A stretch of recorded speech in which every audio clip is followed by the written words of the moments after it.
Open class 47, and we're in heaven. No, we're actually in hell. Why? Because comedy is lost. It's a forgotten art. Where is the comedic actor? Where is the real comedy blockbuster? Where is comedy? Where is sense of humor? Where is irony? God, we're living in a very sad time where comedy is on the brink of disappearing forever, of being liquefied in all various channels and movies, and therefore losing its core character, its identity, its real spirit and soul. And today we're gonna deep dive into a deep dive into the soul of comedy and kind of explore and remember and maybe reappropriate the pure spirit of comedy and kind of, getting more traction into that direction. And also kind of, this is maybe also, it's just a message to all the aspiring comedians, people who think they are funny, and maybe they kind of compare themselves to today's standard, and they forget that there once was a standard that was way beyond what we see today. And this is what comedy should be all about. So welcome everybody to the COACHMC studio, and welcome to Open Class Doodles, episode 47. Unbelievable, 47. So welcome Lizard of Linux Lane. The COACHMC studio is also here. Oh, that's nice. Raven Wolf is also here, of course. Hey, how are you guys? Thank you. Vinsinger is here. Thank you so much. AKA El Otaku, AKA the Wee Pillar. Hey guys, did you smash the like button so far? Did you? Yes, I hope. I mean, that's really, that it just, it helps us. It helps us a lot. It kind of brightens my day. Welcome also to the crowd on Twitter, on Instagram. Are you guys present? Are you there? Yes. Why is comedy important? Why is humor important in our lives? Because without that, I mean, what are we here for, right? Everything is lost. If we lose our sense of humor, we lose our humanity, we lose our genuinity, we lose our authenticity, we lose everything that's really cool about us. Because if Jones is here as well. I think I know who this Jones is. I have like an idea. Somebody sent me a message, right? You sent me a message, right? Linus Torvalds doesn't care how you pronounce Linux. Linus Torvalds doesn't care how you pronounce Linux. Thank you. I will pronounce it always in different ways. What do you think about that, right? Always a new spice. Let me know which one you like the most. Well, it's always cool to have you here. Yeah, true. Fuels the comedy. Yeah, very cool. It's really interesting because we live in a time where the comedy blockbuster, the comedic actor, and of course also if you look at the sense of humor that has been so attacked by all sorts of political driven bullets, and it's been attacked because it's maybe too political, and it's been attacked because it's too much religious based or whatever, right? Comedy's always been attacked in the last couple of years. I feel it's been, there are many predators out there, and their prey is comedy, because comedy ultimately means truth. Comedy ultimately means real expression, authenticity, right? Because if you are not allowed to make people laugh and make people think at the same time, then we live in an era of mental fascism, right? And that leads us to movies like Equilibrium or Brazil or THX 1984, stuff like that. And I don't know you guys. I don't want to live in that Orwellian hyper dystopia paradise. It's really not my place. I love authenticity. I love people who are, giving me inspiration or giving me motivation. Also contradiction, and giving me also, clashes, and giving me confrontations. I love all that. I think the friction makes life worth living, right? It's not the frictionless. Frictionless means no resistance, no accumulation, no pattern recognition, no bundling of forces. If there's no resistance, there is no tension. If there's no tension, there is no energy. There is no translation. So we need comedy to stay genuine. We need comedy to always be reminded. Nonetheless, everything is so important, right? My nails are important. My phone is important. My car. I know. I get it. It's all so important. Right? And yes, we work a lot. We live in a mechanical universe. We work a lot to make sure that we can buy those things. So therefore, of course, we identify ourselves with our property. And so when our property gets even just verbally, from our point of view, it's our property, right? It's just an illusion of, ownership. Of course, it's just a trade of time. Everyone owns time. Everyone owns everything and nothing in the end, right? We come with nothing. We go with nothing, guys. Let's face it. If we, subtract comedy out of that equation, then we will, see the things that we see today, where people are constantly battling each other, but like really battling each other. So I want to know what your take on this is, Chad. I bet Coach like it so. Hey, Rosita's also here. Thank you. Natalia is also here. Hey, Natalia, my coach. Of course, I know. Hello, Rosita and Natalia.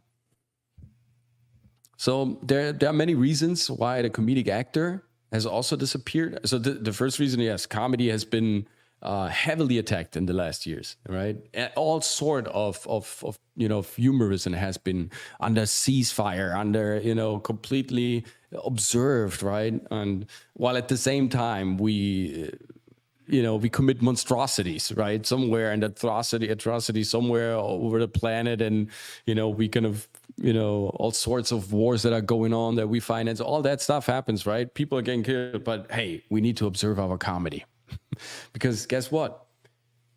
Back in the days when there were kings and empires and Caesars and emperors and all this stuff, right?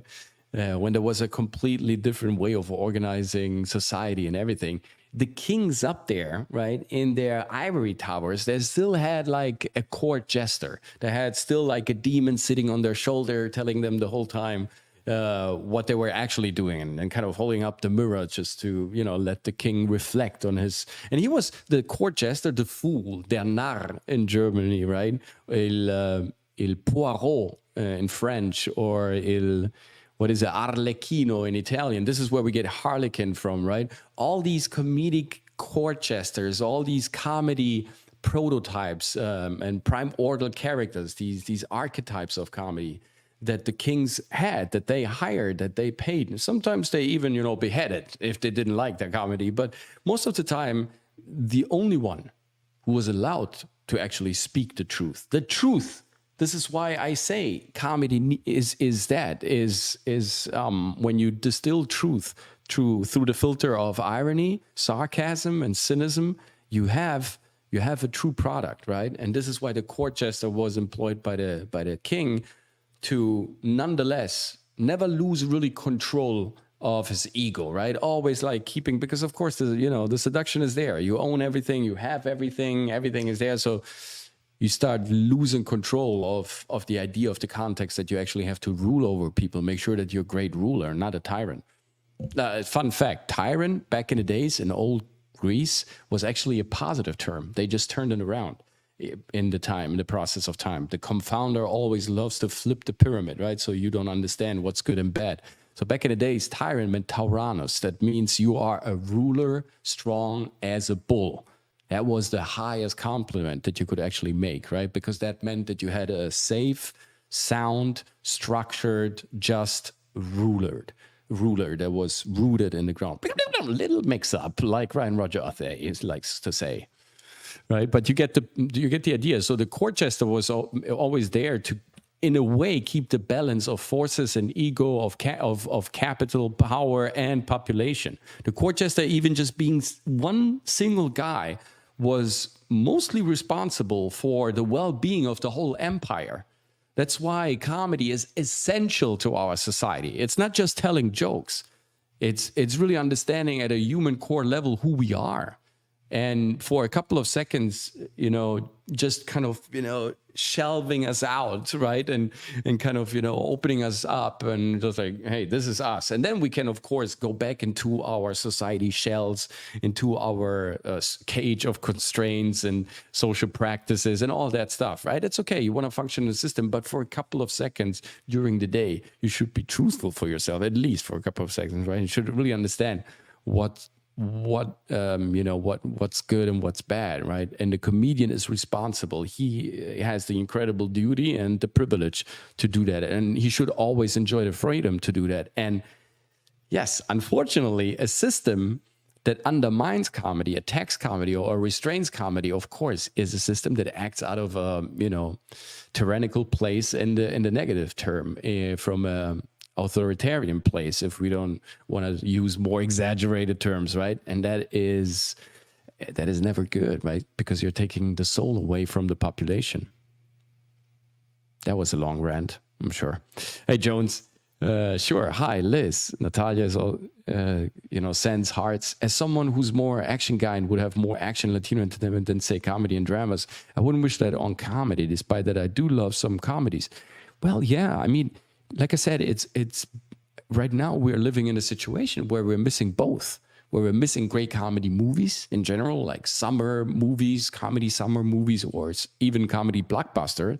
And we're also missing comedic actors, like actors that are really capable of translating comedy or drama into comedy, because comedy is always written with a mirror into drama. Drama is comedy written with a mirror, and comedy is drama written with a mirror, right? It's always a reflection of both. If you think of Leslie Nielsen, right, and Naked Gun and all that stuff, like his conviction of just playing it serious and straightforward made his comedy so freaking funny. Yeah, Hangover is one of the last comedy blockbusters, I believe. I mean, if you think about it, like really blockbuster, it was Hangover. The Hayoka, yes, of course, and we're going to talk about that too. Nowadays, all we get no comedies or bad play-safe comedies with leftist biases from Hollywood, for sure, yes. I mean, there's a good example I want to make before we jump into a couple of articles and all that. And really, guys, thanks for stopping by and being here. Again, subscribe to the channel right before we kind of, dive into the material. And I forget to say it. I know it's kind of annoying, but if I don't say it, right, you guys don't subscribe. So, hey, it goes such a long way. It really supports the channel if you subscribe. It gives us more exposure to YouTube. It shows YouTube also what you cherish the most. So therefore, we help us both out here. Huh? Hey, help a brother out and subscribe. There is this thing that if you look at these movies that we have now, yeah, for sure, absolutely, the right is not.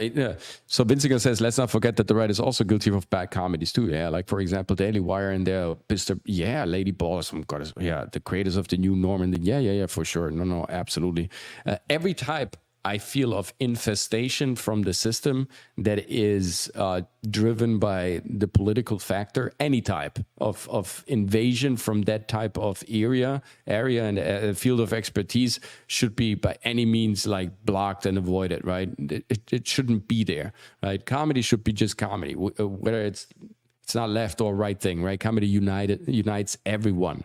Think of Michael Jackson. Everybody was listening to Michael Jackson or Bob Marley. It was just like when you have transcendent masters and transcendent elements, right, that everybody accepts, it's just good, right? Friends, accepted by everyone, everywhere, all over the globe. Everybody understood because it's great comedy. Therefore, you didn't need to explain, here, I think it's been a while. We have comedy movies rarely make it to theaters today. And here's why. So one of the reasons why we don't see great comedy movies is, according to Big Think, it's been a while since there has been a hit comedy like Home Alone or, The Hangover. This might be because film studios have their eyes set on foreign markets. Yeah, that's for sure, because foreign markets have different ways of thinking of comedy than over here in the West, for sure. And it's not a judgment, it's just fact of the matter. And an Asian man or an Asian woman, they have a sense of humor that is different than ours, right? They have a different type of perception of reality.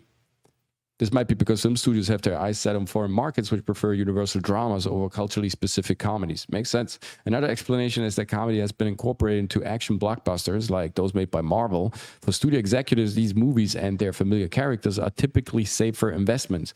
Yes, I would also say, I don't know what you guys say here in the chat. Maybe you let me know. It's not only that. The problem is that we have inserted comedy over sold and over-inserted comedy. That is the problem. We have inserted comedy in all sorts of movies or also, I would say, in some scenes where, comedy isn't supposed to be there. We liquefy sometimes, or we kind of, dissolve the good construction of a scene. Let's say Thor, right? What was it? Oh my God, that movie with Natalie Portman. Yeah, the third, I think it was the third one. Taika Watapata Petakiti Katatiti, Taka Watakiti Kotokotakatata, Taiki Watibiti, the guy.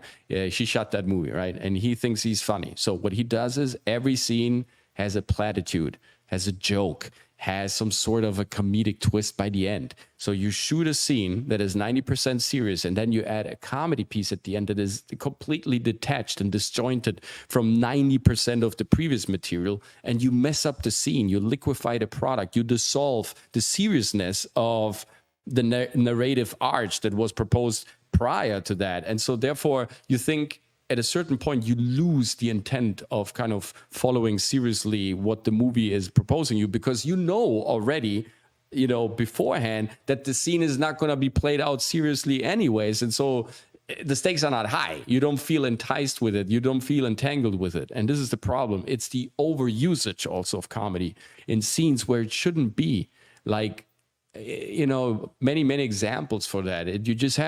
You always have to sense when you see these Netflix movies, for example, right? You always have the ideas like, oh man, he's going to tell a joke now, right? Or the actors are just, invited through the scripts and also through the directing of not taking themselves also, quote unquote, seriously till the very end of the shot. And so they always add something slightly comedic in order to deliver something that shouldn't be there. It doesn't make sense. So that overexposure to comedy, whether it's in microscopic detail or macroscopic, where whole scenes or whole movie plots have been completely flipped because of the over-insertion of comedy or comedic pieces that then turned out not to be funny at all, right?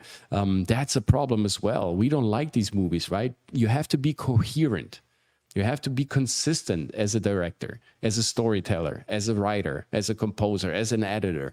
What is it that nowadays we don't follow the path of consistency anymore, that we establish a certain rule and then we throw it overboard 20 minutes later, right? We just make sure that we explain it through whatever is dumb excuse, or we don't explain it at all. And therefore we throw overboard our constructions, right? We are not consistent and not really coherent and cohesive also with our movies that we shoot nowadays, I feel. And that's also a problem. That's why you don't trust the product anymore that much. And you don't let yourself completely go, right? And you don't really absorb it fully like you should as an audience member, because you already doubt that something is around the corner. So you always stay on high alert. You can't really enjoy the flick anymore.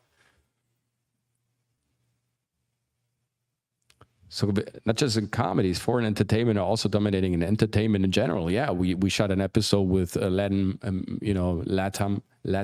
entertainment that is coming up, and they have a completely different sense of humor, and yeah, they're taking over. But the reason also why they are shooting less is because they have less good scripts, right? Or they just ignore the good scripts, or they just focus on something else, or they maybe sometimes have great scripts and then they kind of insert all of their check out the boxes, right? Instead of writing great compelling stories that are following their characters and being like, as a director, you need to be also sometimes the defender of your choices. If you get notes all the time and you don't defend them, and if you don't argument, if you can't because of the studio leverage of your status, whatever, right, and you're always outplayed against other forces, then it's difficult to be a great storyteller. But if you have the power, if you have all the leverage that you want, and then you kind of bamboozle it because you're lazy or you're not accurate enough, or you're just not respecting the archetypes of comedy and also the very rhythmical construction that you need for a great comedic piece. Nowadays, like I said, it's not just a problem that we produce lesser movies because we have to look at the Asian market, at the foreign market. But by the way, what is the problem of just producing for the inside market and the outside market, right? So you just have more work. I mean, Yes, it is an echo chamber issue. Yeah, it is for sure also. Which reminds me, why and Lauren Chan, Drew Hernandez, Brad Cooper, Amala Ekopongwi discussed the success of foreign entertainment? Why aren't they giving it a chance? Es passt gerade nicht das Thema, aber wir haben es mega Cooles gemacht haben. Wir haben eine Filmwaffenagentur in Bring so richtig cool schießen können. So Natalia said, if you want to be a weapon handler or something like that, then you can contact her in the German area. Yeah. So let's go back to this article. It has a couple of interesting points that I just want to highlight and then jump to something a bit more general, just get what I mean here. If you are an avid theater goer with an interest in Hollywood movies, you might have noticed that the number of comedies on the big screen seem to have declined sharply over the last 2 decades. No, really? I wonder. Don't say so. Whereas people used to line up to see films like Home Alone, Bruce Almighty, or The Hangover, we haven't had hits like those in a while. The handful of comedies that do become hits, such as Murder Mystery, do so exclusively on streaming platforms. Famous directors who specialize in comedies such as Judd Apatow are becoming a rarity. After his career-defining franchise had burned out, The Hangover director Todd Phillips made the drama film Joker. Come to think of it, would a straightforward laughter for laughter sales comedy like Airplane, Shaun of the Dead, or The 40-Year-Old Virgin ever get greenlit in today's studio system? Probably not. That's probably another problem. I don't think that's, it's, how did the movie industry get to this point? Some might say because of the pandemic, arguing the studios are focusing on big action-driven blockbusters with familiar, tried and tested characters to get audiences back into the theaters in order to make up for the income they lost during lockdown. Still, the pandemic can't fully explain the pattern. Of course not. That's an excuse. We saw this like so many times. Should we really talk about Spider-Man and all the other productions that even in the pandemic just made crazy numbers just because they were great movies? And so people were flocking, right? Flocking in.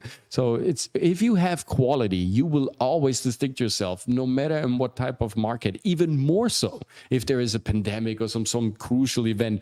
In times of crisis, we need comedy. We need great entertainment. Actually, entertainment thrives especially in times of crisis because there is the need for escapism. There is the need for exiting the crisis and all these adrenaline, injected and fueled like themes. You want to relax a little bit. You want to laugh. You want to, kind of lean back and have a good time and not always be preoccupied about tomorrow, about the next hour, about the next minute. So comedies thrive, especially in times of crisis, uncertainty, and political instability. Yeah, we will get to this guy down there. I mean, he started when everything was in... Another likely factor is the fact that what society considers funny and acceptable is not the same as it was 25 years ago. Maybe we're saying the truth here. Stand-up comedians have regularly discussed how issues such as gender norms and political correctness have completely changed their field. Comedians like Louis C.K. have been ousted from the industry completely. Comedy films are now being judged by the same standards. The way the cult film Heathers represent school shootings was once considered entertaining, while today it's seen as inappropriate. Oh, it's inappropriate. I came to hate that word. I became to hate that word. I mean, I can really... inappropriate. Says who? By what? In what type of context? Determined by who? Established by what? According to which law? What is inappropriate? Everything is inappropriate and everything is appropriate. It's a completely subjective, crazy term that you throw in there to sound relevant, to start a discussion or to win a conversation. That's completely... But of course, if you party naked on the grave while there is a funeral, that's inappropriate. But it's not even inappropriate. It just kind of, it crosses the boundaries of common sense. So it's so clear. But to establish these arbitrarily, appropriate boundaries inside of our semantics, inside of our speech, of our writing, of our comedy, this is what we got to. Less money has been made, less productions are being shot, less workers have been employed, more families are starving, more and more uncertainty you have in the city. Go to LA now. Go to LA now. It's not fun. And it's also bad for the rest of the US. If we have an unstable, system header, then of course the rest of the organism is going to be shaky as well. Sure, Atlanta's thriving because they are, they're profiting from the fact, and they're, that they see their chance of now, of course, seizing the crops, because California is completely out of control with taxes and everything. And so Atlanta has definitely kind of, won a lot of market share, but they're shooting products that are more, there's a lot of volume going on there. It's not a lot of quality in terms of really like outstanding features. And so that's the problem. It's never satisfying to see, the head of the fish losing its orientation, because then we don't know where we swim as an industry. They brought it on themselves. Yes, for sure. It's the spirits that they called, like in Scrooge Christmas Tale or from Charles Dickens, right? It's absolutely true, of course. And the three ghosts, right? The one from the past, the one from the present, and one from the future, they will haunt them, for sure. They are haunting them already. It's definitely not nice, because Hollywood has lost a lot of its appeal, a lot of its traction, a lot of its dynamic. Sure, it's still a super relevant city. They produce a lot of movies. They make a lot of money.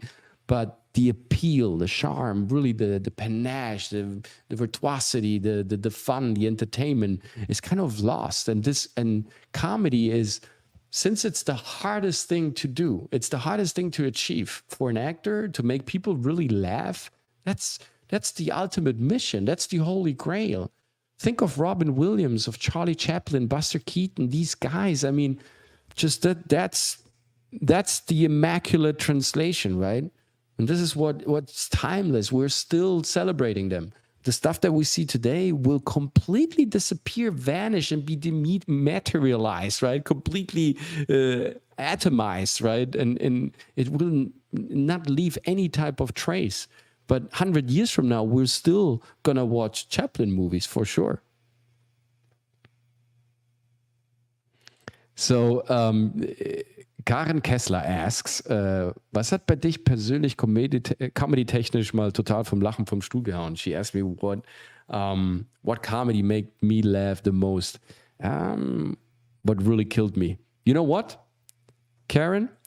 It's coming up in a couple of minutes. I will show it today. I will, in my opinion, show what great comedy is, right?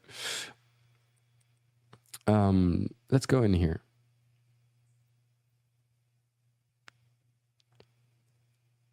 It's not funny what's happened to comedies. What's the reason that communal experience isn't a draw anymore, even for comedy? So we've explored the fact that they're, of course, pandering to the outside of the US, where more dramas are required, where the sense of humor that we have is not really understood, so they're not producing them for them anymore. And also the fact that, there's more and more difficulty in developing the talent and really kind of, writing that, and that comedy has liquefied itself because it's over presence. It's been oversold in so many movies without being really effective. Here, what script thinks, what the point that they're making, this article is from September 6, 2023, but I think it's still very actual, and it makes a good point in my opinion.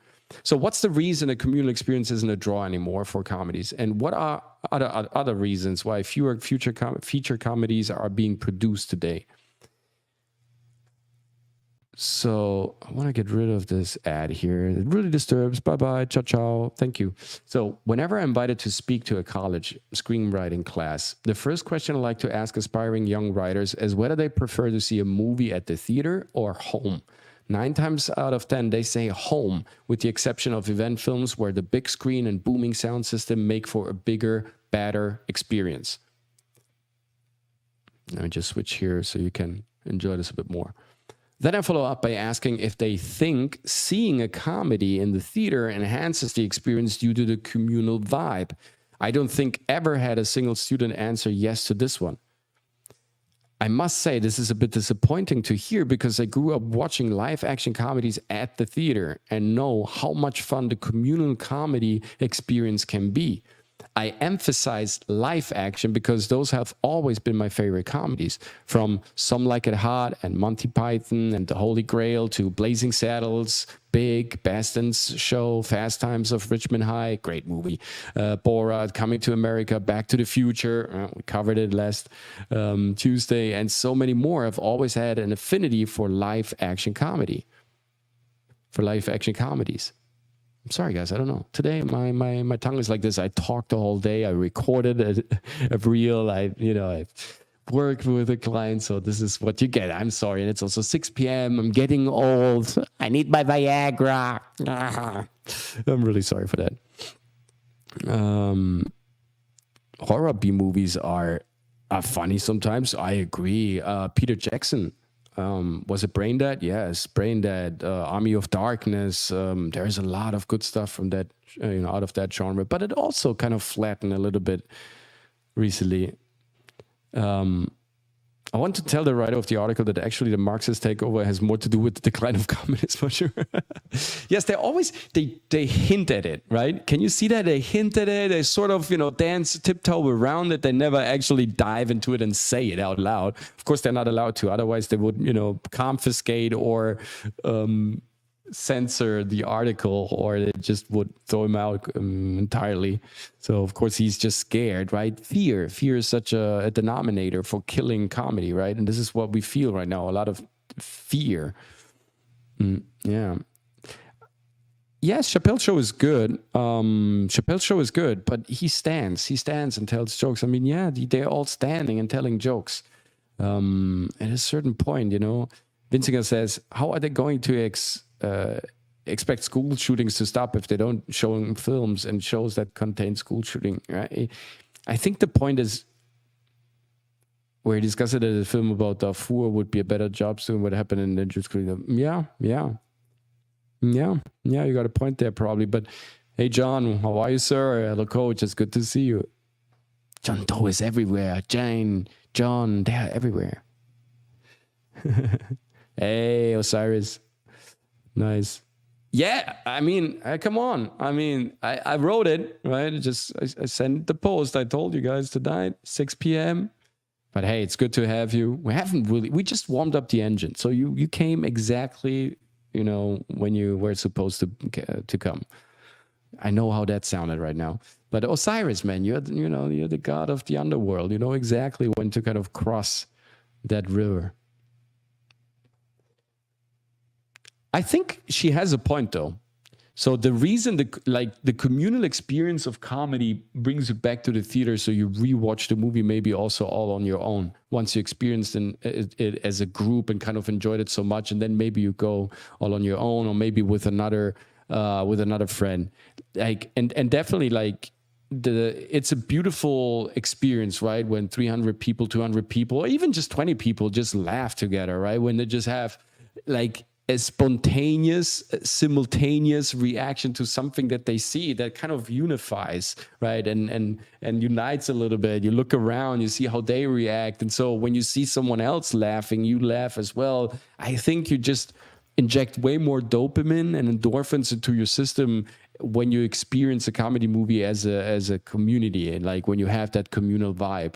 Also because most of the times, right, you exit the movie theater afterwards, you still have some popcorn or not, and then maybe you see a couple of people standing that laughed with you, and then you exchange a couple of lines with each other. It's nice to talk about it afterwards. It kind of creates that community thing even more. And it's just a way more impressive experience, I guess. It's way more fulfilling and satisfying and gratifying, I feel like, to have that. But it has become increasingly also difficult. And so I understand some people hey, need to drive, need to look for the parking lot, it's expensive, need to dress up, a bit tired, right, when you get older, or maybe you just had a bad day, right? It's just not because there's more and more pressure, more and more stress, more and more time consuming stuff that you have to do during the day.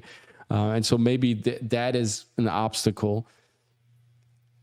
That said, I still think that if you produce great quality, people will come. If you produce great movies, they will flock into the theater. And then sure, if you lower the prices a little bit, make sure the inflation is not dun, dun, dun, dun, dun, dun, dun, dun, like today is like bonanza. Dun, dun, dun, dun, dun, dun, dun, dun, dun. Of course, people think twice before buying tickets, buying popcorn, buying a Coke, or maybe a hot dog, and like spending $65 or something. That's definitely it's a price point at a certain point. It makes a difference to spend or not spend. And like $65, that's groceries for a week.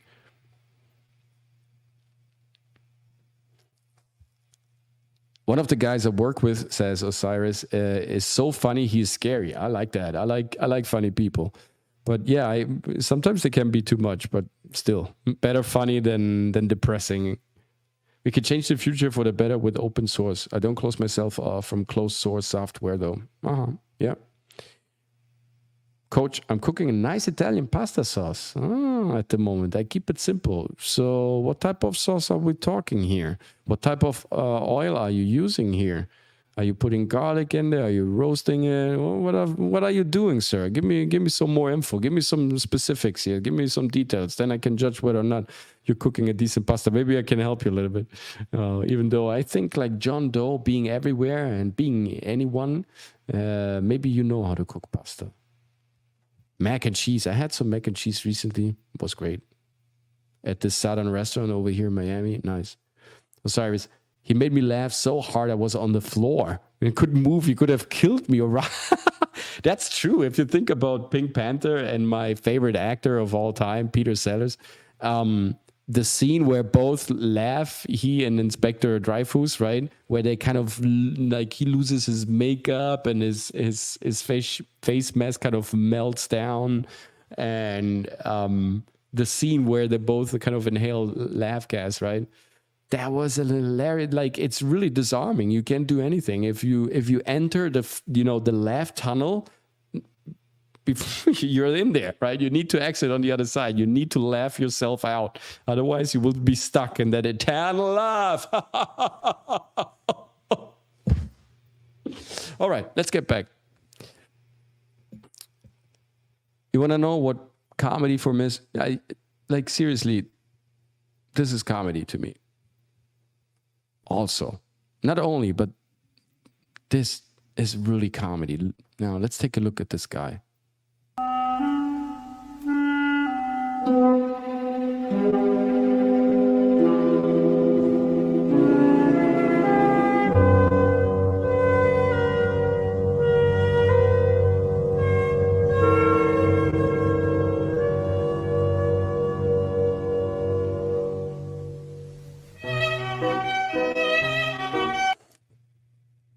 Let me just pause really quick. You know, it's telling a story. Everything made sense what he did. Everything was animated, every movement. Let's take a look. Like, these are what? 12 seconds, 20 seconds before he enters the restaurant without saying anything. He's funny, he's interesting. Our eyes are all over him. Like, he has a perfect choreography. Everything that it has a certain, every move has a reason. It's motivated. Nothing is sloppy. Nothing is out of context. Nothing is just there or thrown or lazy. Everything is completely meticulously planned and executed. He's like a clockwork. Absolutely fantastic. He's the Michael Jackson of, comedy.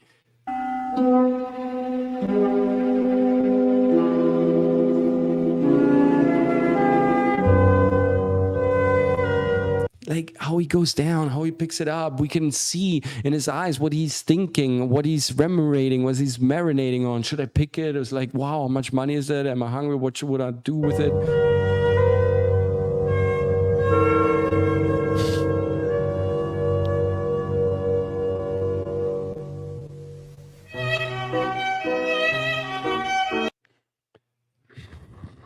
That's comedy. So roasted garlic and butter, real butter, ginger, chopped onions, red peppers, and diced tomato, white pepper, and sea salt. Okay, yeah. I would start garlic and olive oil. Add the butter later when my ginger, my chopped onions, and my red peppers have absorbed a little bit of the olive oil and have roasted and braised a little bit. and you have the diced tomatoes that they emit a lot of liquidity and fluids, right? So you wait until the diced tomatoes really reduce nicely, till a little bit of that excessive water has evaporated, and then you add the white salt and the butter, because with the white salt, it melts even more, and in combination with the butter, that makes the sauce then thicker. It combines the fluids better, and the excessive water is already evaporated, so everything that stays in the pan is pure flavor. Mac and cheese, really? This is comedy? Yes, of course. No. Like, if you think about it, it's bechamel pasta, right? We do this in Italy as well, but I love mac and cheese. I really like it. I like Southern food. I like Southern comfort food. We have a great friend out there in LA, and he's from NC, and he cooks really well. Like, he has all the equipment. He's a little engineer. He cooks really good stuff. He makes pizza dough, bread, pasta, focaccia, and he made mac and cheese for us. They were freaking spectacular. Osiris, he got kidnapped one time in New Orleans. They took him way out of town, and they ended up letting him go. He just bullshitted and joked his way out. Yes. Similar things have happened to me. Let's put it this way. Yes, comedy is a way of dealing with, with life and with everything that happens to you. A cute girl once said, the hardest part about being fun is actually being funny, right after I told a joke that I thought I killed it. Yes, it's, one of the greatest casting directors of all time. His name is Michael Shurtleff. He wrote a book called The Audition. Just Audition.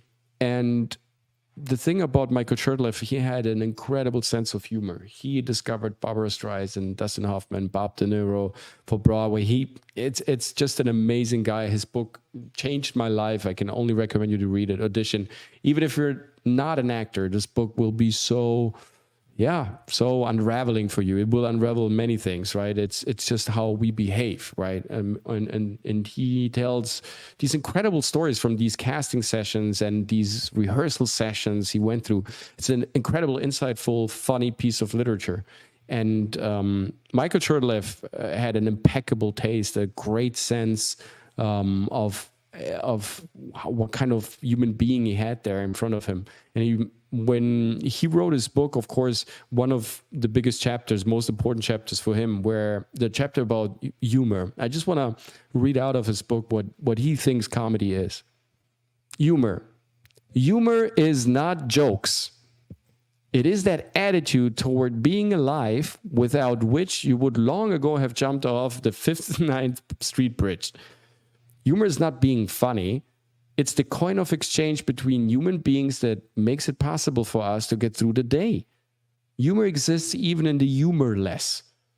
There is humor in every scene, just as there is in every situation in life. There is humor in Chekhov, too seldom found, and even in Eugene O'Neill, virtually never found, which is really sad because I think there's a lot of humor in Eugene O'Neill. Otherwise, he wouldn't be able to describe the things that he described.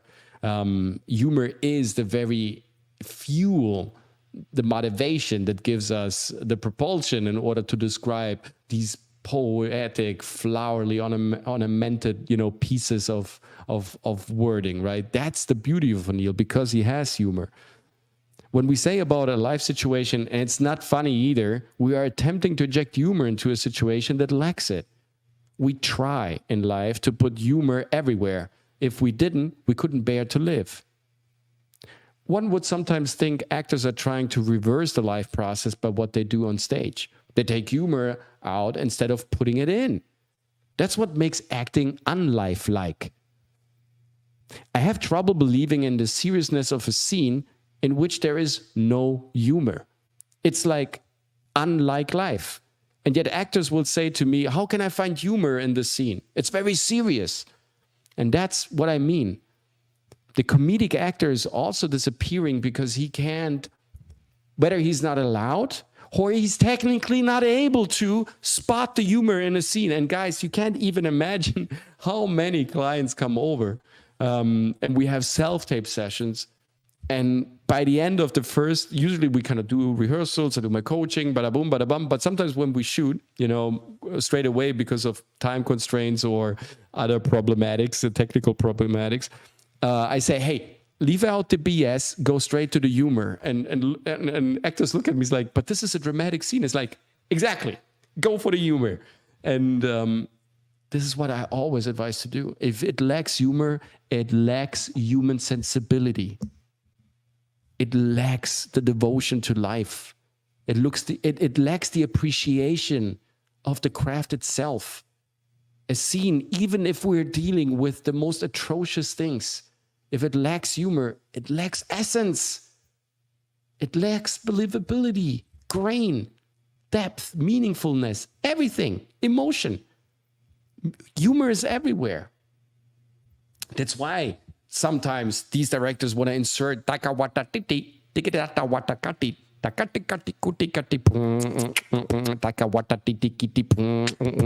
really don't know anymore his name, because I manipulated and mistreated this name so many times, because I really can't stand that guy. I don't know why. It's just awful what he does to movies, right? He almost ruined Free Guy. But yeah, even though Ragnarok was okay, I feel it was a bit out of the canon, out of everything, and kind of started the demasculination of. So it was terrible. I'm sorry. Yeah, Ragnarok was terrible as well. No, but Taika Waititi, that's the typical example of inserting humor everywhere. Maybe he feels that, oh yeah, sure, life has humor everywhere, and I can believe that he really thinks that. I don't have a problem with assuming that he's a human being, not a reptiloid from Antarctica. I can understand that he thinks that, yeah, but it should be present everywhere, because in life it's present everywhere. Sure. But when we're acting, when we're telling the hero's journey, when we're having a narrative arch, the thing is to be consistent about your arch. Whether you like it or not, at a certain point, you have to make a decision of creating a farce or a serious portrayal of a character. Thus said, that doesn't necessarily mean that the serious portrayal of a character can't include or implement some humoristic facets, for sure. But you always have to, look at the context of the character. And when that is given already, and you have plenty of source material that kind of intensifies that, then you have to make sure that you stay inside of that boundary. Otherwise, you ruin the very context why I'm coming from. And so therefore, I can't take the character serious anymore, and the whole movie goes to pot.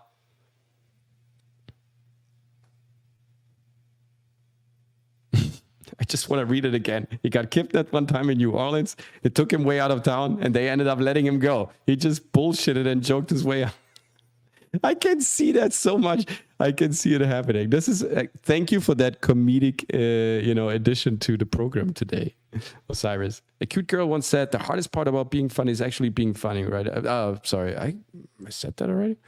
Oh, what is it here? Garlic and honey sriracha on my shells and cheese. Very tasty. Garlic and honey Sriracha? What is sriracha? What kind of devious, malevolent potion from the Twilight Zone are you putting there? What kind of strange liquid is that? Hey, all just doing some work in the background. Of course, do it. I'm sure you're a great chef, says Rosita Macarons. I am. My wife, I wouldn't say she tops me. She is on her, on her traditional island of cooking, she is the best. But on my island, where I can be a bit more fusion and a bit more crazy and a bit more elaborate and also a little bit experimental, sometimes the stuff that I try out is not, it's not always perfect, but that of course just gives me the instruments to make it perfect next time. So yes, a couple of times during the year, you can eat very well at my place. No, I'm a good chef. I owned a restaurant.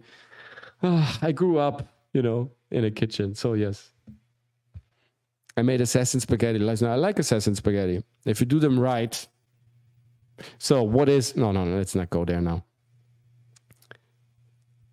Separate and butter and add later. But cook the mushrooms separate and butter and add later. Yes. Okay. Mm-hmm. Yeah, it's the best. Comedy, great food, and music warms the soul. That's the best. That's life. That's life. That's what all the people say. It's just telling people how horrible my life was. Also not bad. I mean, what's the name? Bruce, the one with the trench coat. played by Dustin Hoffman, also genius portray, by the way. You know, pretty much that was his comedy. Jones coaches. He's Jones, guys. I mean, if I think I'm right about this guy, right? If I'm right about who I think this guy is, I can tell you he's an excellent cook as well. He's a great pizza baker, and this is coming from a Sicilian. And my wife also tasted his pizza, and good stuff, guys. The jester not bound by traditional rules or expectations. Yes. Free to dance on the edges of reality. Yes. Exploring new possibilities, pushing the boundaries of what's considered normal. Absolutely. Beautiful comment. Voila. This is like, that was like haute cuisine. Good. What is good comedy? What is good?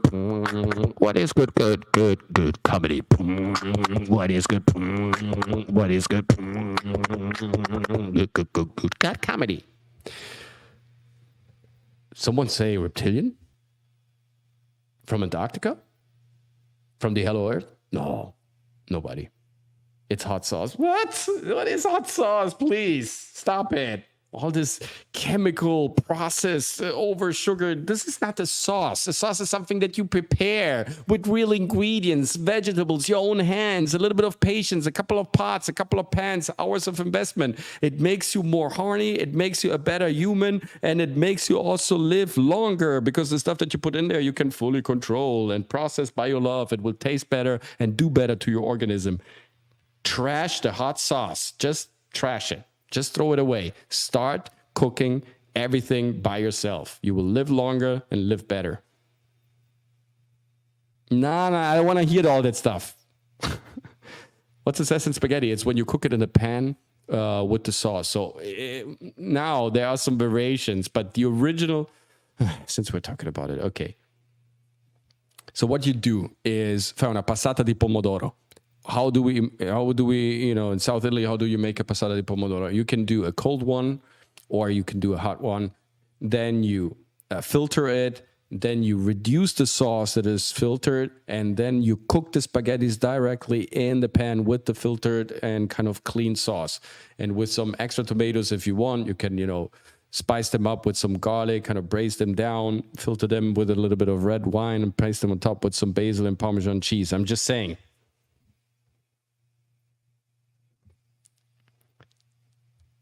Yes, exactly. What was this show tonight about? Ah, yes, comedy. That's funny, don't you think? One would sometimes think actors are trying to reverse the life process, but what they do on stage.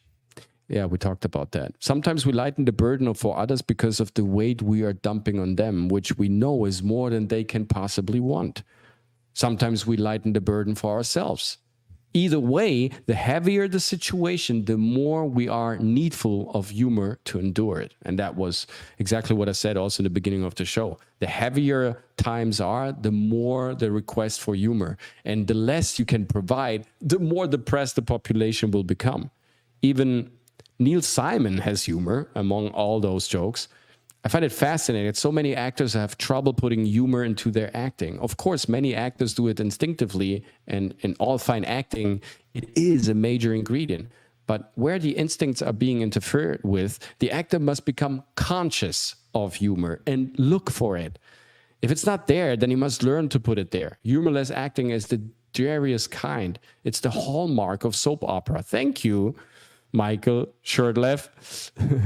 No, I once was in a soap opera and inserted a lot of humor. I swear, a lot of humor, even too much. Performing. And even there, humor is likely to creep in. That's true. However, you need to, otherwise you die. However, half-heartedly and apologetically, sorry to smile at this, old boy, because I'm taking this in deadly earnestness, but I did want to let you know I'm human. Yes, exactly. That's the point. If you extract humor, you extract humanity. That's because if humor is the very thing that keeps us also bound to the audience. What is the problem nowadays? Why are fans facing backlash and all that stuff? Because, you know, the actors take themselves too serious, right? There is no humor anymore. There's just defense and systematic repression of the fan base, and kind of distancing themselves from them because they don't want that human connection to happen. They feel like embarrassed. They feel like, because they're just, they're detached from that world at a certain point, from the fan world. Look at Michael Jackson. He embraced everybody who was coming on stage. Everybody. He hugged everybody. Yeah, I know, spare me the jokes, but you know what I mean? If a fan would run up to Michael Jackson would hug that fan and continue his song till the very end. At a certain point, security would step in, but just in the rarest cases, he would actually call security. Like, for Michael Jackson to call security and really kind of, take a fan from the stage, something major must have happened. Otherwise, everybody was allowed to come up, hug him, and go back. Now, if you go up on stage as a fan and try to hug a pop star, good luck with that. They kill you. They taser you on stage. Let's look at one of the greatest comedians of all time, besides Peter Sellers and, of course, many others. But this is Collins, the director. There's your notes. Collins, the director, who keeps giving the actors different notes on how to improve the scene. There's the notes. He hasn't seen these before. The scene you're acting out is Ryan and Robin are two Italian chefs making pizzas. Yeah, of course. When you notice unusually large rodents in the kitchen. Wayne enters later as the exterminator they've called to the scene. So I think he must have called him before. Okay, go ahead. Arvastura, tieni, Gianni, vero? Samara, io. Guarda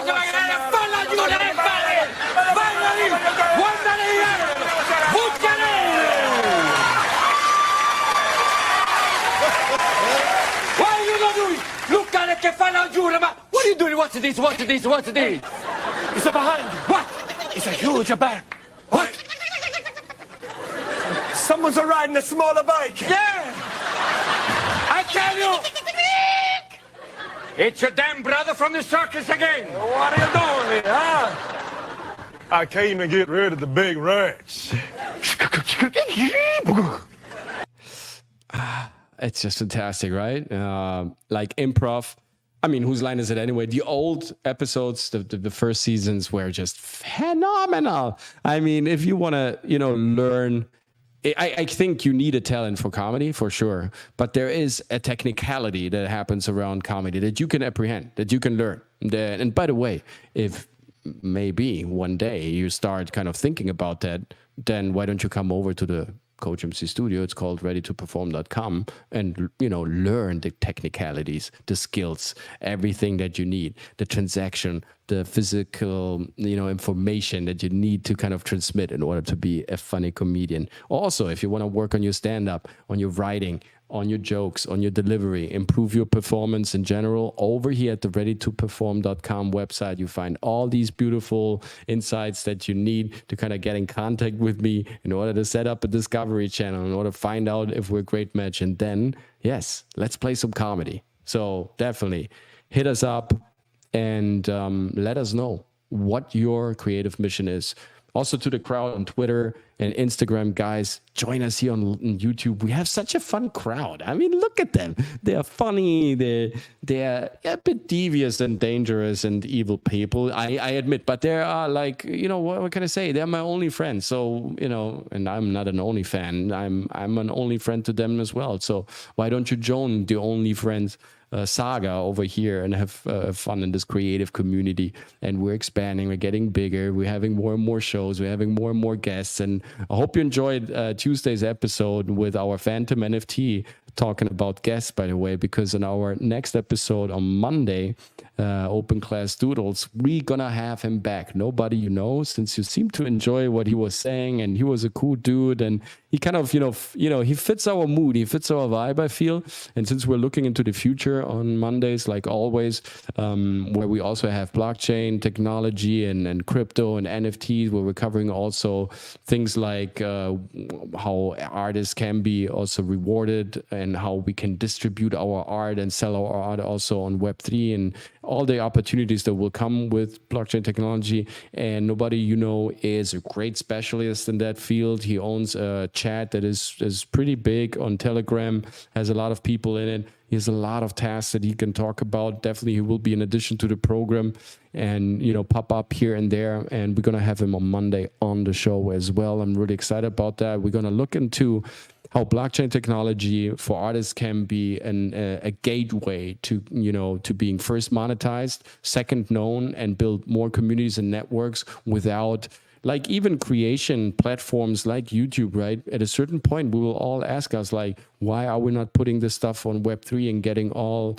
you know, it's not just about the revenue, guys. It's about the frictionless network that will be established, that is just under our administration, that will not be controlled by third parties, and is not accessible by any type of hacks or any type of, you know, artificial control. And therefore, this is the future. It's going to be the future. I truly believe in that. And this is why we're having our Monday Hangouts, where we're looking to those trends as well and talk about also like really tangible opportunities. And so the NFT Phantom, nobody, you know, is going to be on the next Open Class Doodles on Monday here with us, 6 p.m. Eastern Standard Time, of course.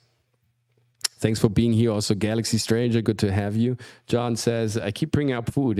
If you grew up around the kitchen, you wouldn't know it's a drama. It is a drama show. I basically work out just to eat whatever the fuck I want.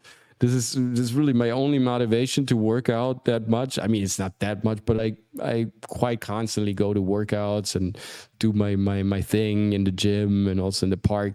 First of all, because I'm a coach, I have to be also, you know, there's this sort of an integrity that I show to my clients, my students, my creative community, and all the others, right? I need to be the leader with example, but also because I'm a foodie. I love to cook. We love to have friends coming over, pour wine, prepare pasta and all sorts of other crazy stuff. Bruschetta, serve meat, serve fish, have fun and talk a lot and laugh. The song was Vicarious. Yes. I loved watching Whose Line Is It Anyway? It's in my youth. I think Whose Line Is It Anyway is an incredible show. And this is what I meant, is like, this is what Hollywood lost, right? Look at this. This is a master shot setup. It's a wide angle master shot setup. There's nothing happening except three guys who are incredibly creative, you know, smashing and throwing acting balls at each other. Let's watch this timeless masterpiece. Hey, that's a big gun, huh? I don't see that since last week when your uncle came. You know. Come on with the dance, eh? Cut! I'm really having a hard time staying in character. I know you are! You don't have to tell me! I see better character development on the match game. Let's try to concentrate and work hard. Man. Oh, fine. Work hard. All right. You know what? Last night you didn't say that.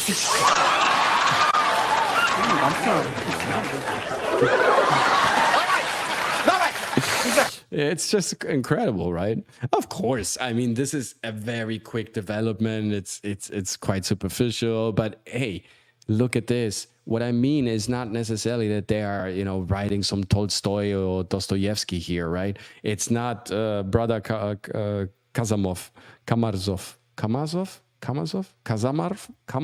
Razunski, Zavrunski, Zavransky, Zavra. Can please someone find out?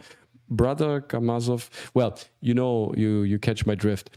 Of course, it's not about that. It's about being fast, being sharp, being vocal, having direction, having a great physicality, straight, like the right postures, assuming that, holding that, having authority and confidence, and being quick and rhythmically charged. That is what comedy is about. Look at how flawless that works here. Just beautiful stuff. Like, these are comedians, right? This is, you know, these are pros. They know what they're doing there. It's beautiful to watch them. You know exactly that they will deliver. You can trust their rhythm. It's always moving forward. It's never self-reflective. It's always adding more and more traction to the scene, to what they're doing. He's very special. He needs work. All right. What I want you to do is like hillbillies. Do it like hillbillies. Don't ask why. I once won a nubby.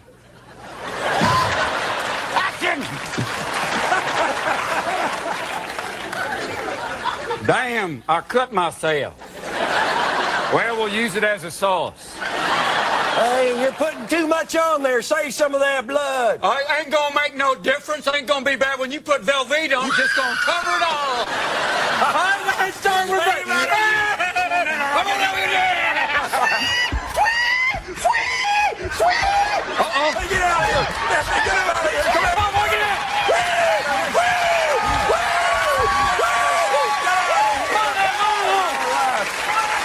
Hey, your brother's here for 4-H. I heard. Hey, I came to kill them rats. Hey, get to it, smart boy. Hey, you I don't understand a single word you're saying. I'm having a hard time staying in a character. You were very good. You were very good. Okay, English is difficult for me. Hillbilly's too close to Italian. Hillbillies and Italians are too close together. What you need to do... No, Natalia, what I meant by that is, of course, it's not because Karamazov, thank you, first of all, Natalia. I mean, too late. And Dostoevsky and Tolstoy aren't firing. We're not. No, it's not about that. I thought about, what I said, the point I was trying to make. You're not creating some sort of epic drama here or epic tale, right? It's not... It doesn't need to be super stratified or sophisticated or complicated like Brother Karamazov. That was my intention. That was what I was trying to say. And I don't know. I mean, they're not funny per se, but I feel like Dostoevsky in his description, like when you go to The Idiot or even Brother Karamazov, there is a certain funniness, a certain irony to the tale. There is a bitter humor to it. It's not absent of humor. It's just a very dark and bitter humor, right? And so therefore, it's still humor. It still kind of holds, a humorous reflection. It's not intended to make people laugh, that's for sure, but it has its funny aspects. Props are cheating, comedy coach. I see what you're doing with that shirt. Dun, dun, dun, dun. I really haven't thought, maybe I thought about it, like subconsciously, it could be, why not? Bro, you random stuff. Please not, no. We need a little movement. Energy is what you're saying. Movement, a little energy. We need to do it like a river dance. A river dance. I want to see that sweat glisten.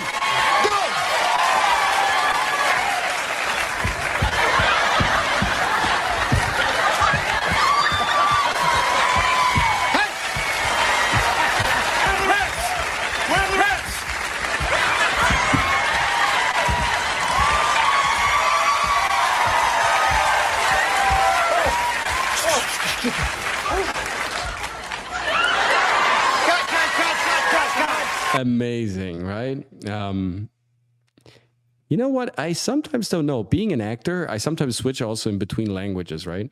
I have also, Italian clients. I have German clients. I have English-speaking clients, Latino clients. So I always try to adapt, right? In a way, also with my accent to make myself a little bit more comprehensive if I talk with and so switching in between all these accents and different languages, I sometimes kind of forget what my actual accent is. It's somewhere there, right? And so I really need to focus sometimes, but usually it's also because I never sleep, because sleep is the cousin of death.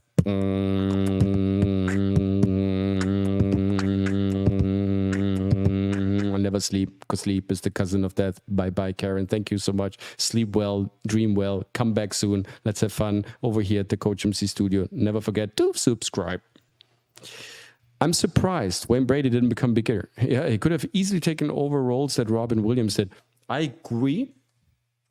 And you're catching on a thought here that I always had, that I really find it strange that he didn't. It's like, why didn't he, kind of make it into the big blockbuster production? Maybe because he's also black and gay, so right now he would come. But maybe it's because of his commitment to Las Vegas. Maybe the shows, contracts.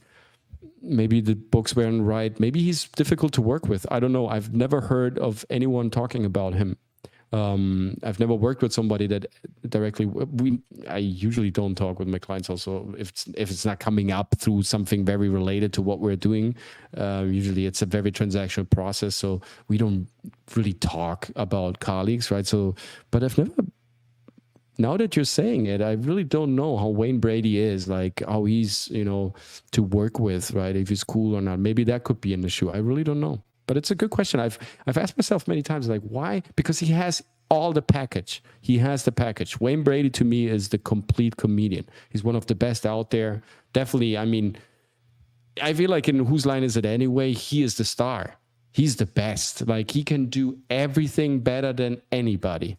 He was like, you know, with guys with like Robin Williams and he can compete with them. Eddie Murphy easily. Like, he's in that type of, you know, talking about technicality, skills, ability, physicality, everything. He's right up there. But he never really made it.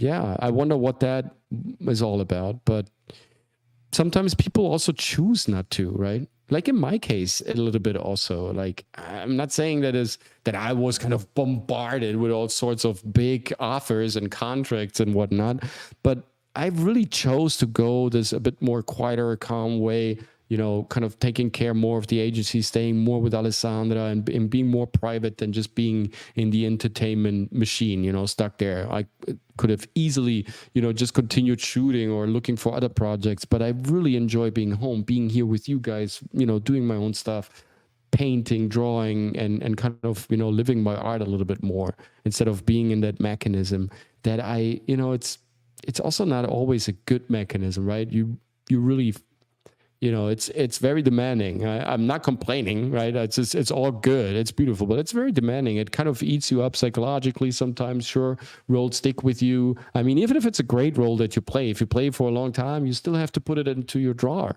every day. You still have to clean up your you know, your artistic skeleton. You still have to make sure that you're always fresh. You still have to make sure that the character is not annoying and that you keep a healthy distance, right? This is all, you know, all that process over time is very energy requiring. You can't really go out on the weekends or anything if you have to shoot the whole week. You can do this for maybe a year or two, and afterwards you will completely collapse, and also your character will collapse. So you want to make sure that it stays fresh, that you deliver accurate stuff, that your quality is top notch, and you can only do that by really taking care of your character, really taking the character's clothes off every night, making sure he's in the drawer, that you really kind of install healthy habits and rituals to cleanse yourself, to have your artistic skeleton and your antennas always fine-tuned. So it's a very demanding process that at a certain point where you don't see new challenges coming up, it gets also a bit, you know, kind of annoying a little bit, right? There's nothing new coming up. So at a certain point, you maybe check out of the industry and say, you know, I want to live for myself or create my own product. But that would be definitely interesting to kind of, you know, search a little bit what Wayne Brady did. He still is on Whose Line Is It Anyway, right? They shot new episodes, which I don't like that much. Some of them are okay, nothing compared, like really nothing. They're nothing compared to the old episodes with the new host, of course. It's also because of her, I really have to say. She's okay, but sometimes she's just ruining the show, right? She's not really adding like Drew was. Is an amazing comedian. Okay. According to the book Notes from the Cellar Hole by Dostoevsky, I wanted to go into the cellar myself and not to laugh, but I see what you mean. Yes. It's very cool. Rest well, Karen. Absolutely. Rest well, sleep well, dream well. Sleep is the cousin of that. And also, coach, sleep well, sleep well. Hive-minded nest buzzing while the rest of them counting sheep with death cousin. Beautiful. Hive-minded nest buzzing while the rest of them counting sheep with death's cousin. Deca, beautiful. Love that. Thank you, man.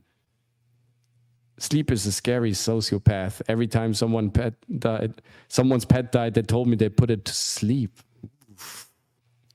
Right.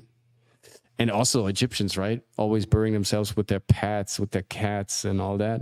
I look forward to the rest. Hopefully it will last a long time. Yeah. Hopefully as well. Okay. All right. Yeah. Another example of majestic handling of time, body, and speech, right? Great comedy is basically that. Accelerated, real life, perfectly handled according to the three major pillars, right? Body, speech, and of course, what you know, it's just how you motivate what you do. It's that gives your act that competitive edge, that something that you can't predict.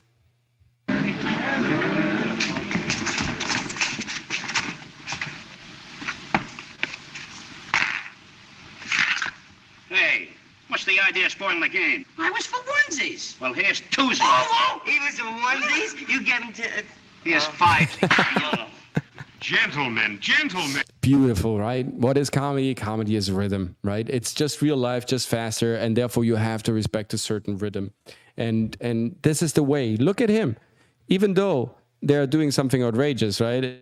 It's there in this, in this baby pose crunch position. He's up there. The contrast is clear. He's dressed beautifully. They're like on the ground, dirty and funky. The polarized systems. This is comedy, right? He has beautiful light down there. There's dark light. Da-dum, da-dum, da-dum. Skillfulness all around to establish a certain pattern. So while we see it as an audience, understand what's funny inside of that universe, how that universe deciphers humor and comedy. This is what movies nowadays are so much lacking. They don't have an own established pattern, a baseline, a layer that will be consistently and cohesively kind of, observed throughout the movie in order to give us the serenity as an audience to kind of understand right from the start how the movie works rhythmically wise. And therefore, once we can acclaim to that, we can finally understand how then the scenes kind of resolve, and then we find them funny. If you change the pattern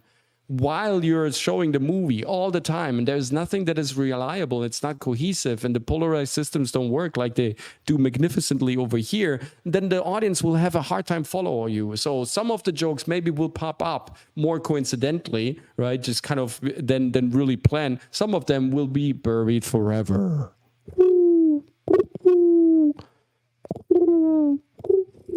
The Stooges are the best. They just make me lose it every time. Galaxy Stranger, me too. I love them. They're great comedy. Yep, the Stooges are the best straight men ever. Yes, it's like, look at the stuff. Man, don't you realize Miss Gail Tempest's life is at stake? Silence, no loud talking. Beautiful.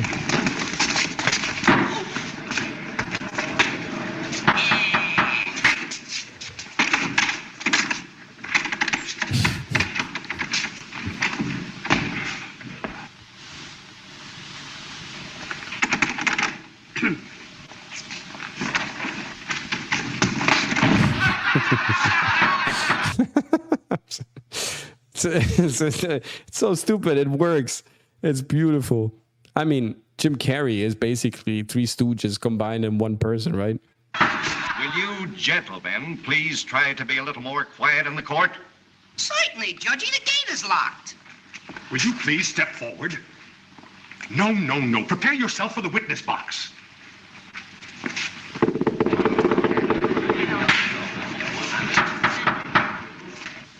Coordination, rhythm, perfect execution, the right sense for how long you want to use a comedic element, the thing with the head, how long you want to hold up the cane, all these singular, physical decisions that are made simultaneously while you're delivering the speech. All this stuff plays into great comedy.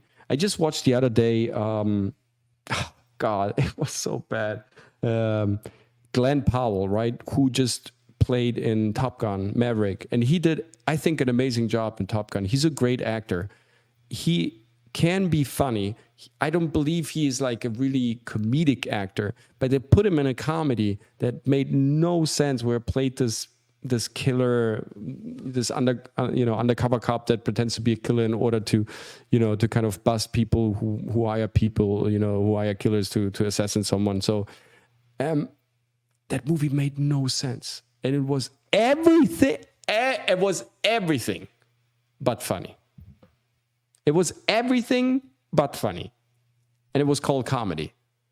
So if you have an actor that you put in a sloppy plot, him not being like a skillful, really trained comedic actor, and having to make up for all the inconsistencies of the plot, plus back actors that are playing back to him that had literally no sense of rhythm, no sense of delivery, no sense of coordination. Like every movement was sloppy. Everything that they did with their body was lazy. Everything was falling. Everything was like energy-less. Look at these guys. Look how they behave. Look how they coordinate their body, how they move, what kind of rhythm they feel, what kind of urgency they have while they're saying what they're saying, how they move. Take off your hat. Now raise your right hand. Now place your left hand here. Take off your hat. Raise your right hand. Now put your left hand here. Please take off your hat. Raise your right hand. Now put your left hand here. Will you please take off your hat? Raise your right hand. Now put your left hand here. Take off your hat. Raise your right hand. Will you get rid of that hat? Raise your right hand. Right? Flipping, rhythm, and be earnest about it. Just conviction throughout, right? Not just for a second, kind of deviating, right? Just stay on that high current stream. Stay there, focus, keep it like this is comedy, right? This is the, when you really extract a sharp silhouette out of the celluloid and you have a character that is believable, that kind of delivers that type of coordination. Where there was just a little flaw with the head when he kind of repeated it for the 17th time. And I think this was rehearsed a couple of times before that. So you can't even imagine how much muscle memory you need in order to achieve this level of mastery. Raise your right hand. Do you solemnly swear to tell the truth, the whole truth, and nothing but the truth? Huh? Do you solemnly swear to tell the truth, the whole truth, and nothing but the truth? Are you trying to give me the double talk? Do you solemnly swear to tell the truth, the whole truth, and nothing but the truth? Why don't you answer him? He's talking pig Latin. I don't know what he's saying. He's asking you if you swear. No, but I know all the words. He's asking you if you'll swear to tell the truth. Truth is stranger than fiction. Judgy Wudgy.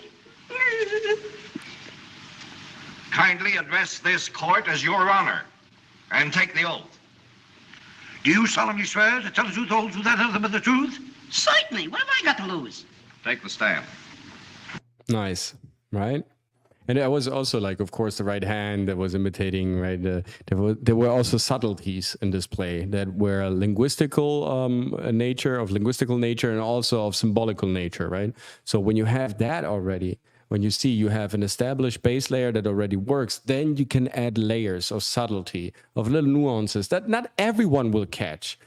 Right now, movie making, especially comedy, is so much on the nose. They believe the audience to be completely stupid. They try to kind of emphasize and oversketch everything so everyone would get it till the last row. Whether they believe that everybody is freaking out of their mind when they're coming to a movie theater, or completely stoned and not capable of reasoning for 5 minutes straight, or they just flat out think that their audience is completely insane. They over-exemplify in today's movies that should be comedy movies the real essence of what actually should be downplayed. Like this guy over here, this is all conviction, it's all serious, it's all just, straightforward, and therefore it works because it respects the rhythm and not the ego. It serves the moment and not myself. It serves the, the ball flows fluidly, like there is no problem because no one thinks he's more important than the other, right? So the vectors always have the same energy distribution. That's why it's a well-balanced scene and everybody's adding up to the momentum. Every actor knows exactly what to say at what time to insert in order to keep that flow always in motion. And that is so funny about the scene, besides the subtleties and everything. So you have multiple layers that work on multiple occasions because they all deliver something. If not everyone gets it the first time, so fine. It shouldn't be for everyone, right? Comedy should also be great comedy, smart comedy. Great casting directors, they look for comedy, really great casting directors. They look for comedy first in an actor when they cast them, even if they're casting drama pieces, because an actor that possesses the emotional intelligence to interpret comedy, to really make you laugh, that actor most likely can play anything. Like Robin Williams, he was the best comedian. Like Peter Sellers, he was the best comedian That's why he could literally play everything, because comedy is the most difficult to achieve.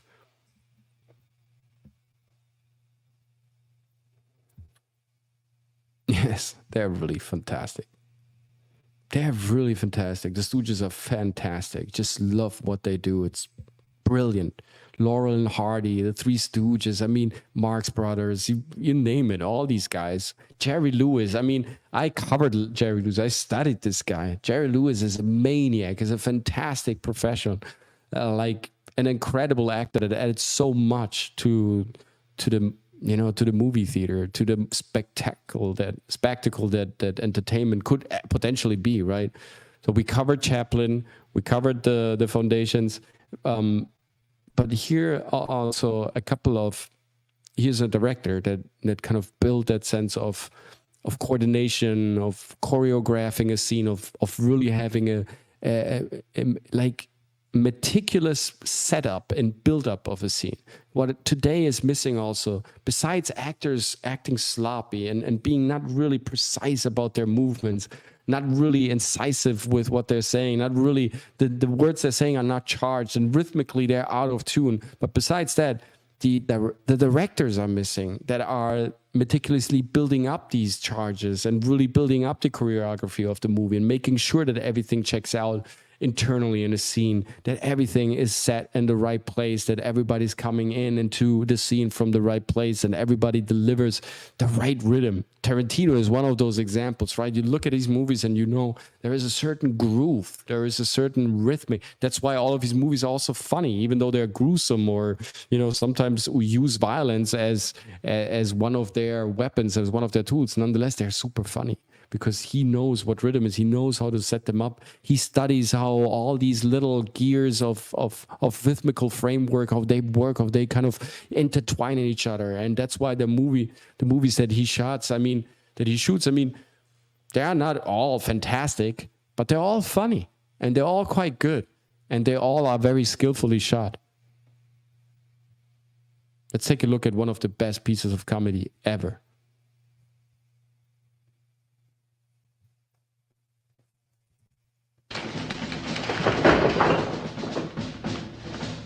It's in my hand.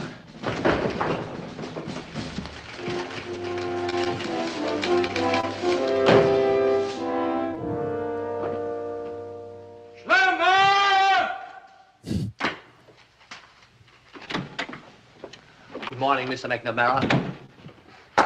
Schlemmer, how many times have I told you I don't want those people standing at attention every time I come into the office? I know. I've given strict orders. Can't they get it through their Prussian heads? They're living in a democracy now. That is the trouble. In the old days, if I ordered them to sit, they would sit. Now, as a democracy, they do what they want. What they want is to stand. Next, any word yet from the mayor's office? Yes, sir. Negative. They absolutely will not permit us to install a Coke machine in the Reichstag. Sometimes. It's immediately right. The actor who plays this, the assistant of James Garner here in this movie, who plays this, he plays the Pepsi Cola CEO in this movie. It's truly funny. 1, 2, 3, one of the best comedy movies of all time, created by one of the best comedy directors of all time, of course, Billy Wilder. And so what we see here, the actor who came in, who's playing the assistant, I unfortunately don't know the name. This is shame on me. He's establishing a pattern, right? He's clicking with his heels every time he delivers an affirmation. So now, as an audience, we are always thinking, like, when is he doing that again? So we are mentally anticipating the pattern that he established. That is a great key of comedy. If you establish a pattern and people start to anticipate, they are, of course, connected with your character. Think of The Party with Peter Sellers, where the actor who plays the waiter, right? He established right away that he's drunk and that he will not speak. And so the audience always anticipates when he comes into the scene, they try to kind of find out what he's doing next. If he's still drunk or if he starts speaking, they wonder how his behavior will change, just to noting that his behavior is not changing. So they are building up more and more expectation with this character that just remains like this. He just serves booze, he is drunk himself, and he will not speak throughout the whole movie. And he's probably the only actor in the world that ever,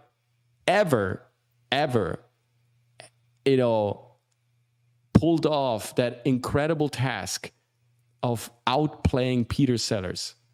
I think that's the only time Peter Sellers was the second star in a movie that featured him, because the way that it plays, the guy who plays the drunken waiter in the movie The Party is better than Peter Sellers in this movie, because he doesn't even speak and he's so funny. But of course, Peter Sellers delivers an incredible performance as this Indian guy, a movie that could have been shot today, right? They would straight out kind of, nuke you out of Hollywood if you would propose to shoot something like this. It's like Tropical Thunder, right? It's impossible to shoot like today. But here you see the pattern is established. Now let's see how it continues in the unfolding of the scene. Sometimes I wonder who won the war. Next, did you pick up those airline tickets for my wife and children? Yes, sir, positive. 3 seats on a 6 o'clock plane to Venice. They change in Frankfurt. That reminds me, call the Frankfurt plant and have them ship us another 100,000 bottles. People keep smuggling cokes into the eastern sector and not returning the empties. Yes, sir. Next, I'm expecting the Russian Trade Commission at 10:30. When they get here, show them right in. Yes, sir. Next, Schlemmer, you're fired. You're fired. That's the last thing he says. James Garner speaks very fast in the scene. The other guy always clicks with his heels.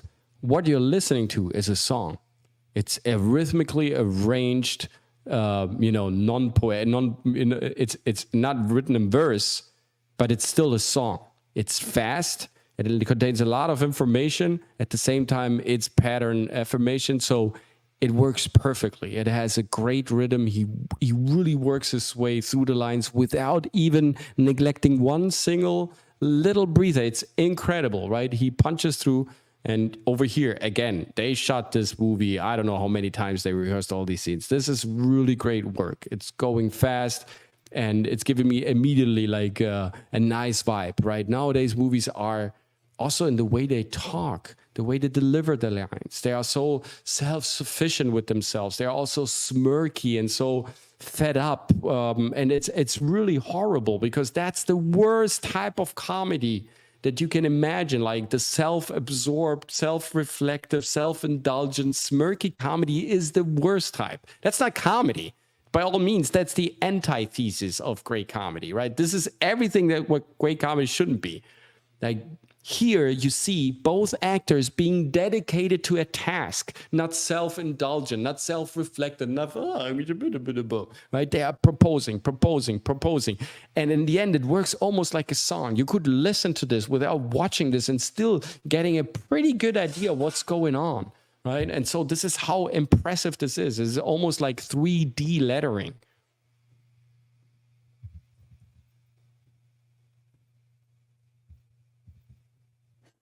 One, Two, Three is a fantastic example of how comedy works in movies.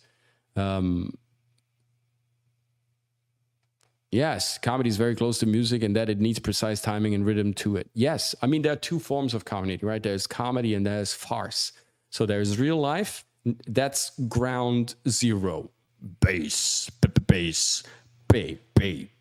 Baseline one. That's normal delivery. That's normal conversation. That's normal speed. Then there is baseline two, right? That's real life, just 1.5. That's comedy. That's the layer of comedy. And then there is farce, baseline 3. And that baseline is it's real life, just with 1.75 of speed, right? Farce is too fast to be true, but has in itself a beautiful and very skillful, meaning of existence. Speaking of Jackie Chan, speaking of Jerry Lewis, speaking of Jim Carrey, that's farce. That's 1.75, or in Jim Carrey's case, 600.4. It's like incredibly fast, faster than anyone else. It's farce, but it's so great, and it checks out, and it's so rhythmically arranged in itself that it creates its own product. It's a blue ocean product. And actually, I talk about this on my channel. I have a video. It's called The Acting Submarine, where I speak of this incredible book called The Blue Ocean Strategy. That is actually a book that is written for corporate reasons, right? It's more for industry leaders and whatnot, and brands and marketing. But I find it also to be very interesting to look at the Blue Ocean Strategy through the lens of an actor or of someone who's an artist, and kind of adopting that principle. of the blue ocean strategy to your acting craft or to your art. And I would say that if, according to the blue ocean strategy, what it is in a nutshell is when you remix, different like core elements out of different products and you fuse them to your own product, you create something that has no competitors because you're not competing in the red ocean of competition of sharks and whales and piranhas. No, you're creating an own blue ocean of your own market where there is no competition. You made your competitors irrelevant. So actors like Jackie Chan, like Bruce Lee, like Jerry Lewis, or Jim Carrey, they created a blue ocean because they fused core elements from other disciplines into a new product. And this product is so well crafted, it checks so much out that it's created its own universe, its own right of existence. And so therefore you can love it or hate it, but nonetheless, it's there, right? And so therefore, people will be drawn to it because it's unique. And since it's unique, it has novelty, and therefore it caters to a relatively large portion of the population, because there is a huge need in all of us, right? No matter how many we are, the majority always will look for something special, something unique. We will always love the rainmaker, the disruptor, the one who kind of gives us new ideas, who is a groundbreaker, who is earth-shattering, right? The Teslas and the Steve Jobs and whatnot, right? They're a perfect example for that. The disruptors are always more admired than the normalizers, than the equilibrators, and anyone else. So if you are a disruptor that is skillful, then you are a blue ocean product, and therefore you will have your own market if you just stay consistent about your craft. And this is what all these greats from the past have proven to us. That's why I feel this is one of the most important open class doodles that we ever recorded, that we ever aired, because if there's anything I could ever, show you or share you from my own luggage of experience, or can give you from my own toolkit that you should use, in my opinion, in order to become more successful, thriving, and impactful, then it's definitely to strive for recognizability, to being unique, to be a so-called purple cow. Like the blue ocean strategy, I think if you look at Purple Cow, which is the blue ocean strategy for New Yorkers, right? It's just Seth Godin who has basically, let's admit it, he has stolen everything that's in the blue ocean strategy, and then he has kind of added some nice anecdotes from the southern France and from other leaders in the market. I mean, I admire and love Seth Godin, but I mean, Purple Cow is blue ocean strategy, or blue ocean strategy is Purple Cow. You can also read Purple Cow and get the point. It's funnier than blue ocean strategy, but I think blue ocean strategy is more compelling as a book. Did you see Farce of the Penguins? No? What kind of movie is that? Is that porn? Is that porn? No, it isn't. I know. Guys, why don't you smash the like button since we're here? This is a good mark, right? To smash the like button. It's 137. So the like button is always welcome. So do that. And just to remind you, next Saturday, I'm also part of the Tangent King podcast. This time we're starting at noon, 12 p.m. Yeah, at noon. And it's going to be hilarious. Acolyte, House of Dragon, and some other weird stuff that we're going to discuss. And then at night, 8 p.m. Eastern Standard Time, of course, we have Saturday Night Hypnosis on Hypnotic's YouTube channel.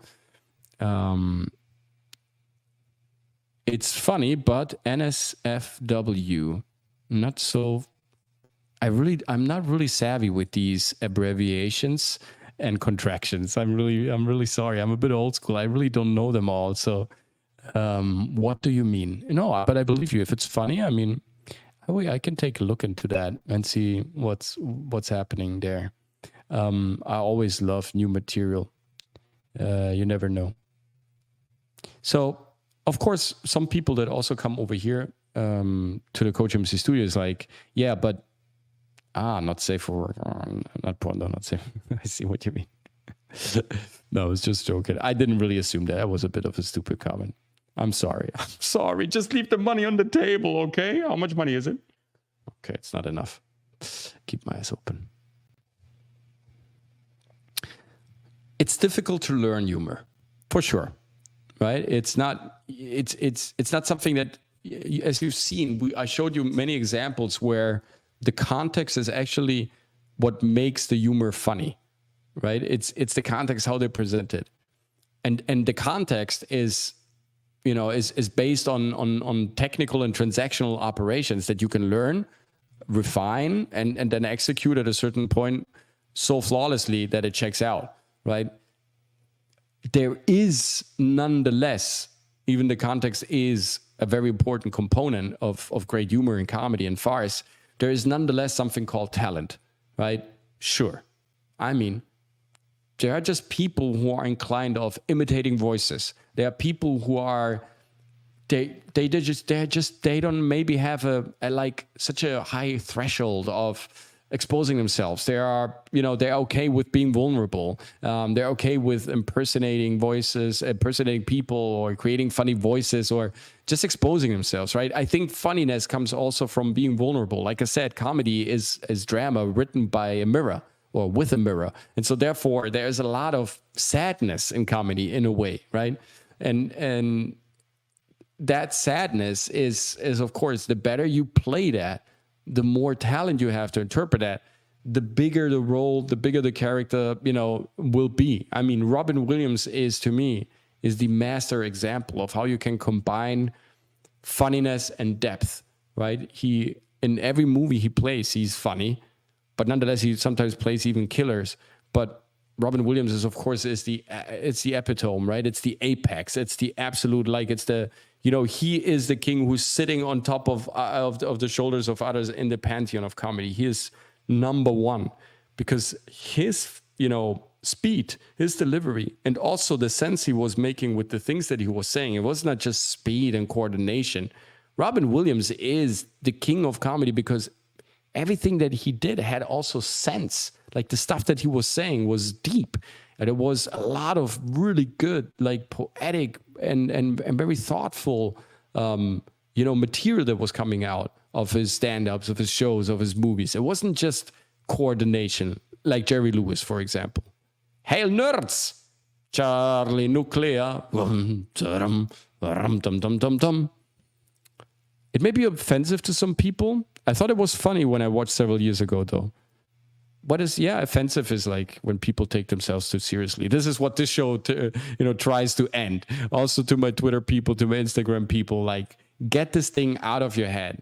There is now no such thing as being inappropriate or offensive or anything. Art needs to hurt people. Art needs also sometimes to make them feel uncomfortable. I want men to feel uncomfortable. I don't mean that. Uncomfortable means that you hold up a mirror, like the court jester, like the fool at King's Court, right? He shows them what the bitter truth is, but he wraps it up. It's not just about reflecting, because that is easy. Otherwise, you're just the prosecutor, the blamer, right? The pointer, the finger pointer. That's not comedy. It's to make it, of course, in a virtuoso, making it delightful, making it with gusto, making it skillful, so you don't get killed by the king, so you don't get attacked by the masses, so you don't get canceled by the walk. No, that can never be happening, right? There will always be the satanic cult that doesn't understand what humor means. And of course, the devil wants to eliminate humor, because through humor we thrive. He doesn't want us to be thriving. So yes, definitely it's satanic if you want to eliminate everything that's human about us, sure. And, this is just the reason of the being. But I think the fact that comedy right now is so difficult to shoot, and comedic actors, they're just not around, right? It's so hard also to pursue. There is a huge demand for stand-up comedy, but like the term said, it's stand-up. It's like when people, like back in the days, I know this is a bit of maybe a stretch as an example, but just to give you the idea, when we started hip-hop, right, in the 90s, in order to be a b-boy, in order to be accepted by the hip-hop community, it wasn't enough to be a rapper, right? It wasn't enough to be like a breakdancer. It was enough to be just a graffiti writer, just a rapper, just a breakdancer. You had somehow to fulfill all these, disciplines, some better, some less. And at a certain point, of course, then, kind of solidify what you're best and kind of, follow that path. But a b-boy was a concentration of many talents. When hip-hop started, it wasn't just taking a mic and rapping about bitches and alcohol and all that. It was also painting walls. It was also dancing. It was also poetry slamming. It was writing. It was graffiti. It was tagging. It was illustrating. It was everything, like putting clothes together. We customized our clothes. Back in the days when hip-hop started, when we started, there were not many hip-hop clothing brands. There was like Carl Kanai and Cross Colors, and that was basically it. Everything else was kind of customized, and I still do customized stuff today, right? I still customize sneakers today because I still enjoy it more than just buying expensive stuff, right? But that was the deal back then. And so comedy today is perceived as a stand-up. But that's actually just one facet of the comedy world. Like hip-hop and rapping, that was just one facet of the hip-hop world. And so stand-up is just one little niche. And still people think, yeah, okay, I just can tell joke, I can stand there. But no, comedy is way more than that. It needs physical activation and also cerebral activation. Because like I said, the stuff that I also said in these movies, these actors, it wasn't nonsense. It wasn't gibberish. All these subtle meanings, these double speakings, these double tongues that were going on, that was really efficient writing. It was really clever arranged wording. Like that was really cool stuff you had to think about twice or even thrice, right? It wasn't just a thing that they said. So it happened on multiple layers. What's going on here? Oh, the chat is what was it? Maybe it's one of the things. Hail to the king. Hail to the king. Salute your zero heads. Now I get it because of that Grandmaster Flash. Yes, I worked with Scorpio. And by the way, the clip that I just showed you from 123, that was shot in a studio where I worked for over 6 years. So I shot in the same studio where Billy Wilder shot 123. In the exact same studio. Yeah. It's absolutely fantastic. It's one of the biggest in Germany, and one of the most famous movies of that time have been shot there. It's really huge. It's Studio 5, I believe, and also Never Ending Story was shot in this. I worked in the studio where Never Ending Story was shot as well. But 123 is, I would say, even better. No, I don't know. It's just like both are great movies. Yeah. The great thing also about 123 and other comedy movies that work on this, on the context given, is that in order to achieve that on set, to shoot stuff like this, you really have to, rehearse. You really have to come together as a crew, and you need to have the people who are actually playing it, right? You can't just wing it somehow. And so therefore you were creating a great atmosphere, because that's, of course, it's very demanding, but it's also fun to do. And therefore you were creating a great, communal cohesion. So the people that were coming together really understood what the director wanted, really got a sense of the picture, were enjoying shooting it way more, and that would reflect also on the celluloid. That would, the work would be shown, it would be seen, it would be perceived, it would be loved and appreciated. That's why these movies are, they are so timeless, because you have a cohesion.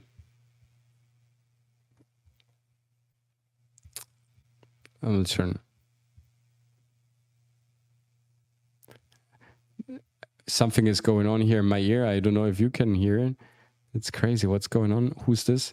The movie restarted. Right. Thank you so much. Okay, that's turned off. Thank you. Just wanted to show you a couple of things.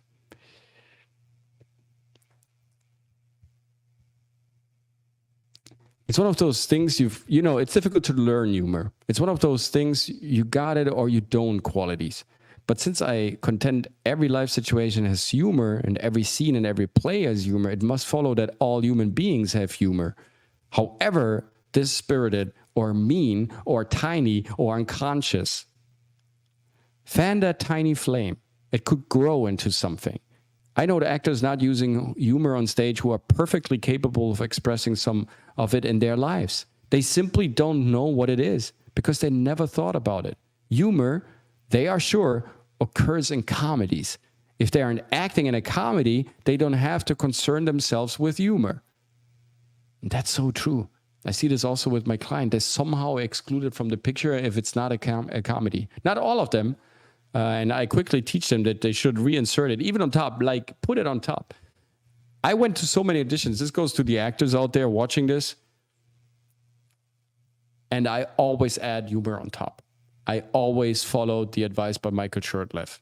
Does that mean that I always booked the roles? No.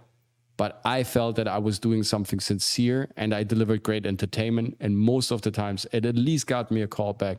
And one specific time, it got me the role that I truly needed. And that also helped me with my breakthrough, the role that also made me famous and that opened so many doors. And so therefore, from my perspective, it is crucial. When you have an audition and humor is absent, put it on top, insert it, try to find it, even if it's the most improbable thing to do. And I'm not, again, like Michael Shurtleff, I'm not saying you should be funny by all means or tell jokes. Find the character's humor. Because if the author has forgotten to place it in there, first of all, he's a bad author. Second of all, it's not good, right? And so therefore, put it on top. Without humor, there is no human life, right? Human and humor, they share the same root. Why do you think that is? Human needs humor. That's why, because it's the same root. It's Gaelic, by the way. Irish, right? Hyperborean, okay? You're happy now? Hyperborean.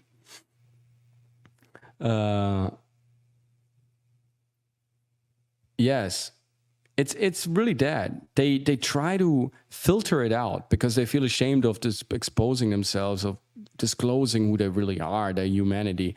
And they think like, no, if it's not a comedy, then I shouldn't, insert it. No. Always look for that. It's the grain of salt that makes the soup taste good. At least in a comedy, all the actors are looking for it, albeit all too often overzealously. One of the reasons comedies are so often unamusing, mind you, this was written in the 70s, is because the actors are working hard for jokes instead of finding the real-life humor. Examples of humor are best culled from performances by actors you admire. In The Honey Tongue, The Lion in Winter, with the remarkable performance of Katharine Hepburn and Peter O'Toole, bada boom, that goes beyond the scope of what I was trying to convey here, and also, but you get the point. Michael Shurtleff, he's a master. He knows exactly what he's talking about. It's all good. I love making people laugh. My goal is to make you pee your pants, and if you're drunk enough, you might. I might. I like that as well. I love that as well. It's a great feeling. It's absolutely a great feeling. I got to acting because I made people laugh. I was like 5 years old. I started giving these speeches to, because my mom and my dad, they used to own this huge restaurant. And so we had many guests, and sometimes I was like taking a microphone, entertaining them. And when I realized that what I say makes people laugh, that was such a rush. That got me so enticed that I never really let go of that feeling, of that rush. And so I kind of, acting found me, and I found also acting because that feeling of delivering a laugh, it's like an addiction. It's something beautiful. It makes me happy, and because I see other people being happy, being really, that's such a great and instant reaction that you can cause. And it's so primordial. It's so deep rooted inside of us. That's why comedy is so important, because it really talks to our core. My favorite comedic actor was Leslie Nielsen, absolutely stunning actor as well, right? There's a movie called Nuts where he plays an abusive, violent asshole, and that movie is great as well. And there you can see what I meant also with the fact that the best actors are comedic actors. They can play everything. He really played an asshole there. You really believed him to be that asshole. With Barbara Streisand, great movie. Great movie. And he plays an abusive asshole, and you believe him. You really despise this guy. No, Police Gun, yeah, absolute. Police Squad and Naked Gun is top notch. Do you know Dave Allen of Dave Allen at Large, Coach? He was really funny Irish comedian. Dave Allen, the Alan. No, I don't. I don't actively recollect him. No. Let's take a look at the king again.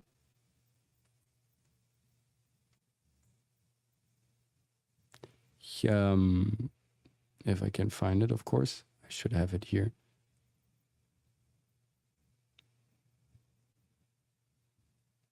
Way to go. Stop! Okay, go on again. Shoot it! Get the fuck out of here. I like New York on a day like today. I mean, for a while, you know, everything, when people were like, oh, you okay? And now people are back to being New York is like, have a nice day, asshole. Fuck you, my friend. Enjoy your day. But the most beautiful thing about a day like today in this New York is that the ladies take the twins for a walk. Oh, yeah, the titties are out today. On a hot day, all the titties are out there, and they're the titties like God made them, going, huddy me. Beautiful titties, all different shapes and sizing, and women running, and they're going, hubbada, hummada, hummada. And then they hit a breeze, and chicken's done. Yes. Yeah, baby. These are not like the tits in Vegas, where even God goes, I didn't make those. Weird tits. You know, fake tits are like Nazis. They don't laugh, they don't dance, they just... I'm walking here. I've seen a woman turn and the tits stay there. Babies, lucky they don't have any teeth because they'd knock them out. I've seen tits that are really bad, like they had the nipples on the top. It looked like Kilroy. Fantastic. Robin Williams, amazing, right? I mean, this is just as, you know, he's warming up his engine. This is like a 4 or 5 out of a 10, what he's usually capable to do. So don't talk to me about when you go up Madison Avenue, you see some hardcore surgery like, I'm so scared, but I can't express it. Wild hair. These are the ladies who've had so much surgery, they're going, what are these lumps under my eyes? Those are your tits, madam. And what's this? Don't ask, Mrs. Trotsky, don't ask. This is good news for you. And girls getting Botox injections, so look, I don't have any wrinkles. You also have no expression.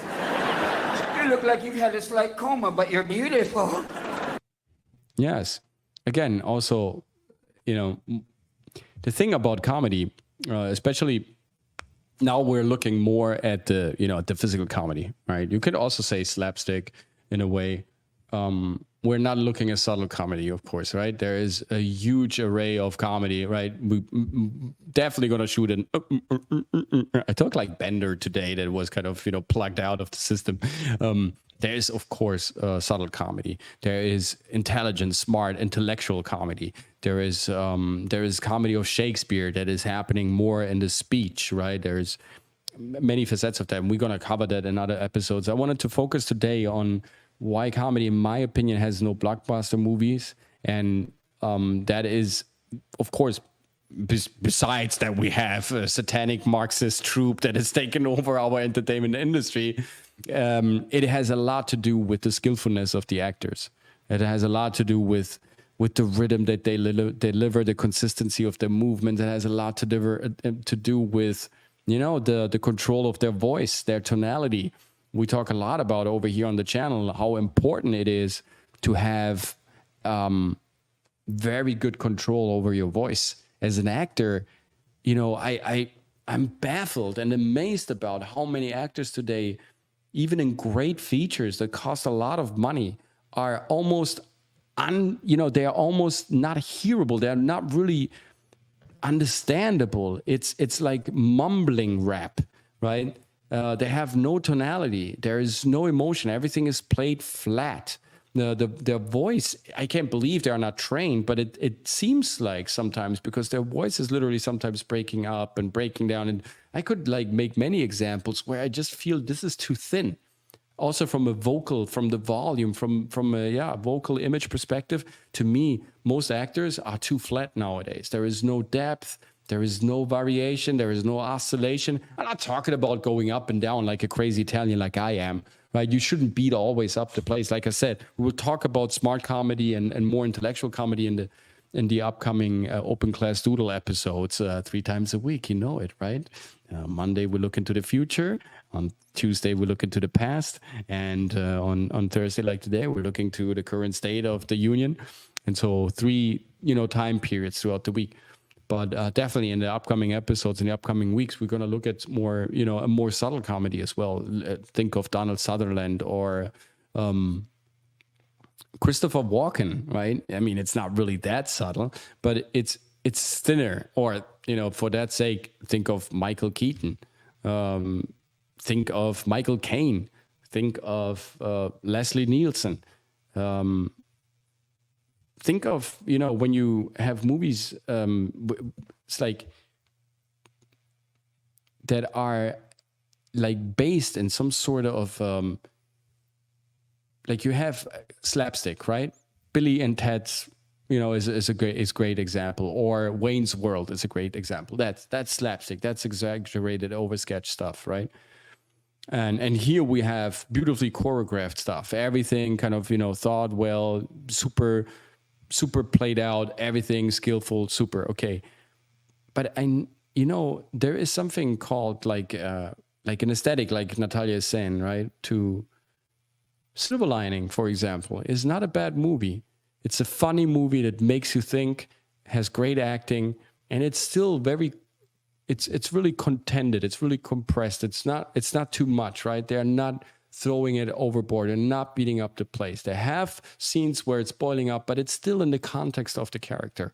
So there is this smart usage of comedy that makes a movie great, from good to great.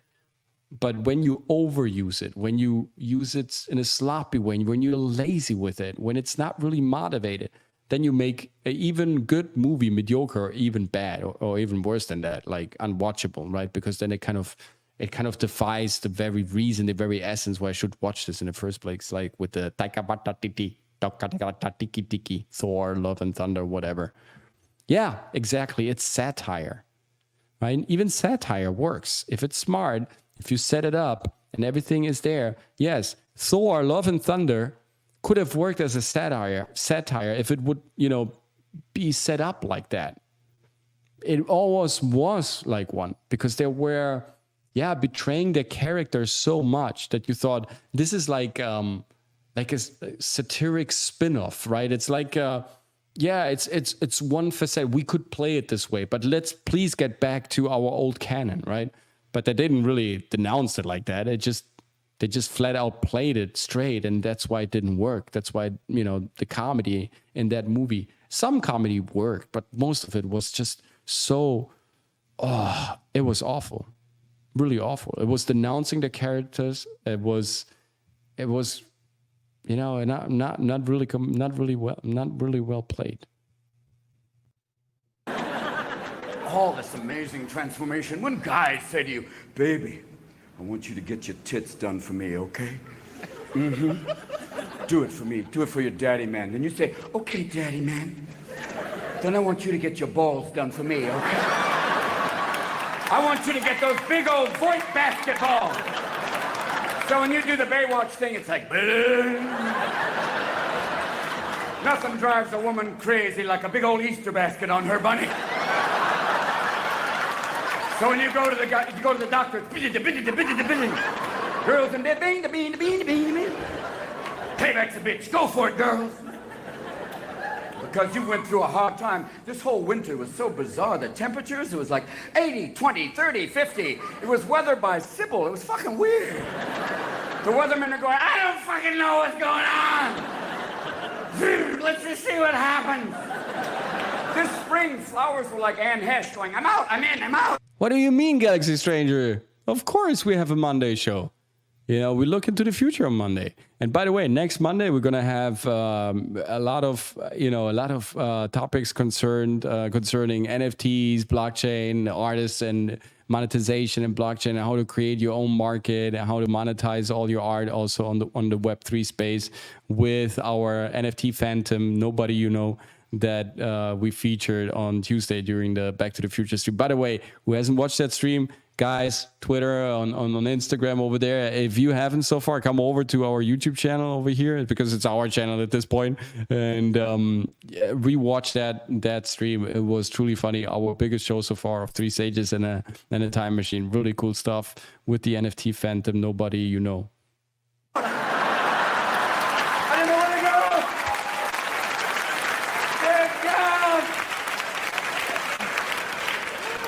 Thank God, now. I love it when George came back from Japan. He went, I went to the Coyote conference. George No, Bush. it's Kyoto. Oh, it's a very good car. No. George, walk away. And they say there's no global warming, but right now the North Pole is a pool. There's things just floating away, and it is beyond global warming at this point. It is cooking. It's 105 in the middle of the country, and people come up going, Is it hot enough for you? no, I like sweat to be rolling down the crack of my ass like Niagara. I like my old man titties to lactate, my man. And you see people in shorts that you're going, please don't wear those. Oh, please don't put those on. And if you go to Southwest Airlines, they're going, I'm sorry, you're not fat, you're horizontally challenged. Big people, now if you go to Southwest Airlines, you have to buy 2 seats. The problem is they're not together. Scary. You know, and you have to put your tits in the overhead rack. But Fantastic stuff. Really, I mean, great material, well written, flawlessly executed. He doesn't even stop for a second, but he's also not hasty. He's not speeding it artificially. He has a good pace, good rhythm. Everything he does checks out. Beautiful stuff. Just for a second, I want you to come back to another scene of 1, 2, 3 that, you know, demonstrates again what I was, what I'm trying to say here. Like, you know, it's the collaboration also that makes comedy good, right? It's not stand up. It's coming together with all the people involved in the picture and really kind of, taking everybody in, listening to each other, picking up on their rhythms, on their acting balls, throwing them back, and having a very, a very healthy, genuine, organic type of translation. Let's take a look again at 1, 2, 3 to kind of finish this up today. It's a beautiful scene, masterpiece. Beer. Outselling Rhine wine 8-1, rapidly creeping up on draft beer. Next, publicity campaign to reorient German businessmen's lunch succeeding.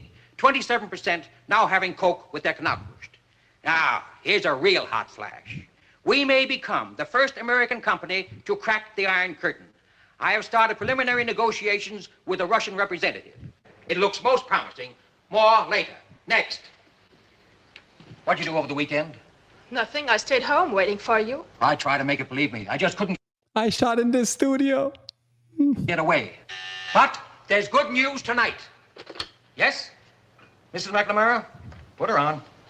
So this is his wife, right? On the phone. Obviously, this is his mistress, the secretary. And the thing how they introduce the relationship is so cool in a way. Through that metaphor of speaking in the third person, they were, checking each other out and kind of checking their, their emotional patterns, how they feel. And now he's speaking in the third person to his wife as well, which is truly funny. So they continue that smart adaptation. Let's see how it evolves. Yes, Phyllis. What's the matter? It's Tommy. We're having a little crisis here. Why don't you talk to him? Tommy, your father's on the phone. Hello, Dad. Nothing. It's just that Mother's ganging up on me. What do you mean by that? I think your mother's absolutely right. It's silly to pack them. What are you going to do with roller skates in Venice? All the streets are underwater. So what? Super funny. I'm taking my aqualung and my snorkel. Here, your husband wants to talk to you. Your husband wants to talk to you. It's great how these subtle, little connotations here, they kind of establish how they think from each other, what kind of relationship they all have. It's so well presented. They don't need a voiceover in the scene that opens this up. It's just embedded into the flow of the scene that was established prior in The Office. Beautiful stuff. Yes, Mac.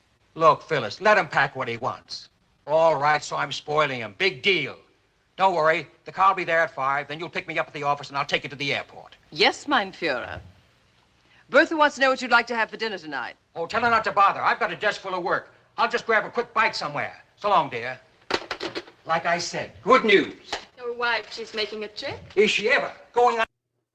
Beautiful, quick change of pace. His mood lightens up. He immediately, goes to another. He kind of closes that chapter, goes to the window. There is outlook, there is perspective, there is a horizon right from the dark corner with the telephone. Now he stands up. Now he sees the light again. Now he can get back to the original prior conversation with his mistress. Mit the Kinder. So. So tonight we'll split a schnitzel and start on the German lessons again. We should. You must be getting rusty. We'll just have to work at it twice as hard from now on. Das ist gut?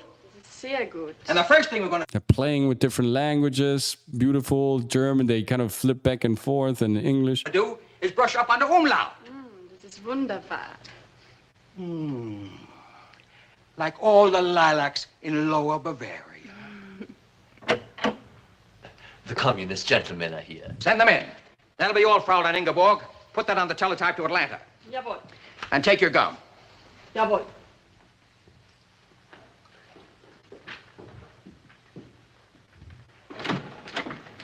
Nice to see you again, Comrade Mishkin. Hey, Mishkin. Ah, Mr. McNamara. I would like to present Commissar Perpechikov, Chairman of our Trade Commission, and Comrade Borodenko from the Soft Drink Secretariat. Sit down. Sit down, boys. From the soft drink secretariat. Incredible. We have no objection. Cigarettes, cigars? Here, take one of these. Thanks. Made in Havana. We have trade agreement with Cuba. They send us cigars, we send them rockets. Good thinking. Now, I understand from Comrade Mishkin. We sent them cigars, they sent them rockets, right? Beautiful.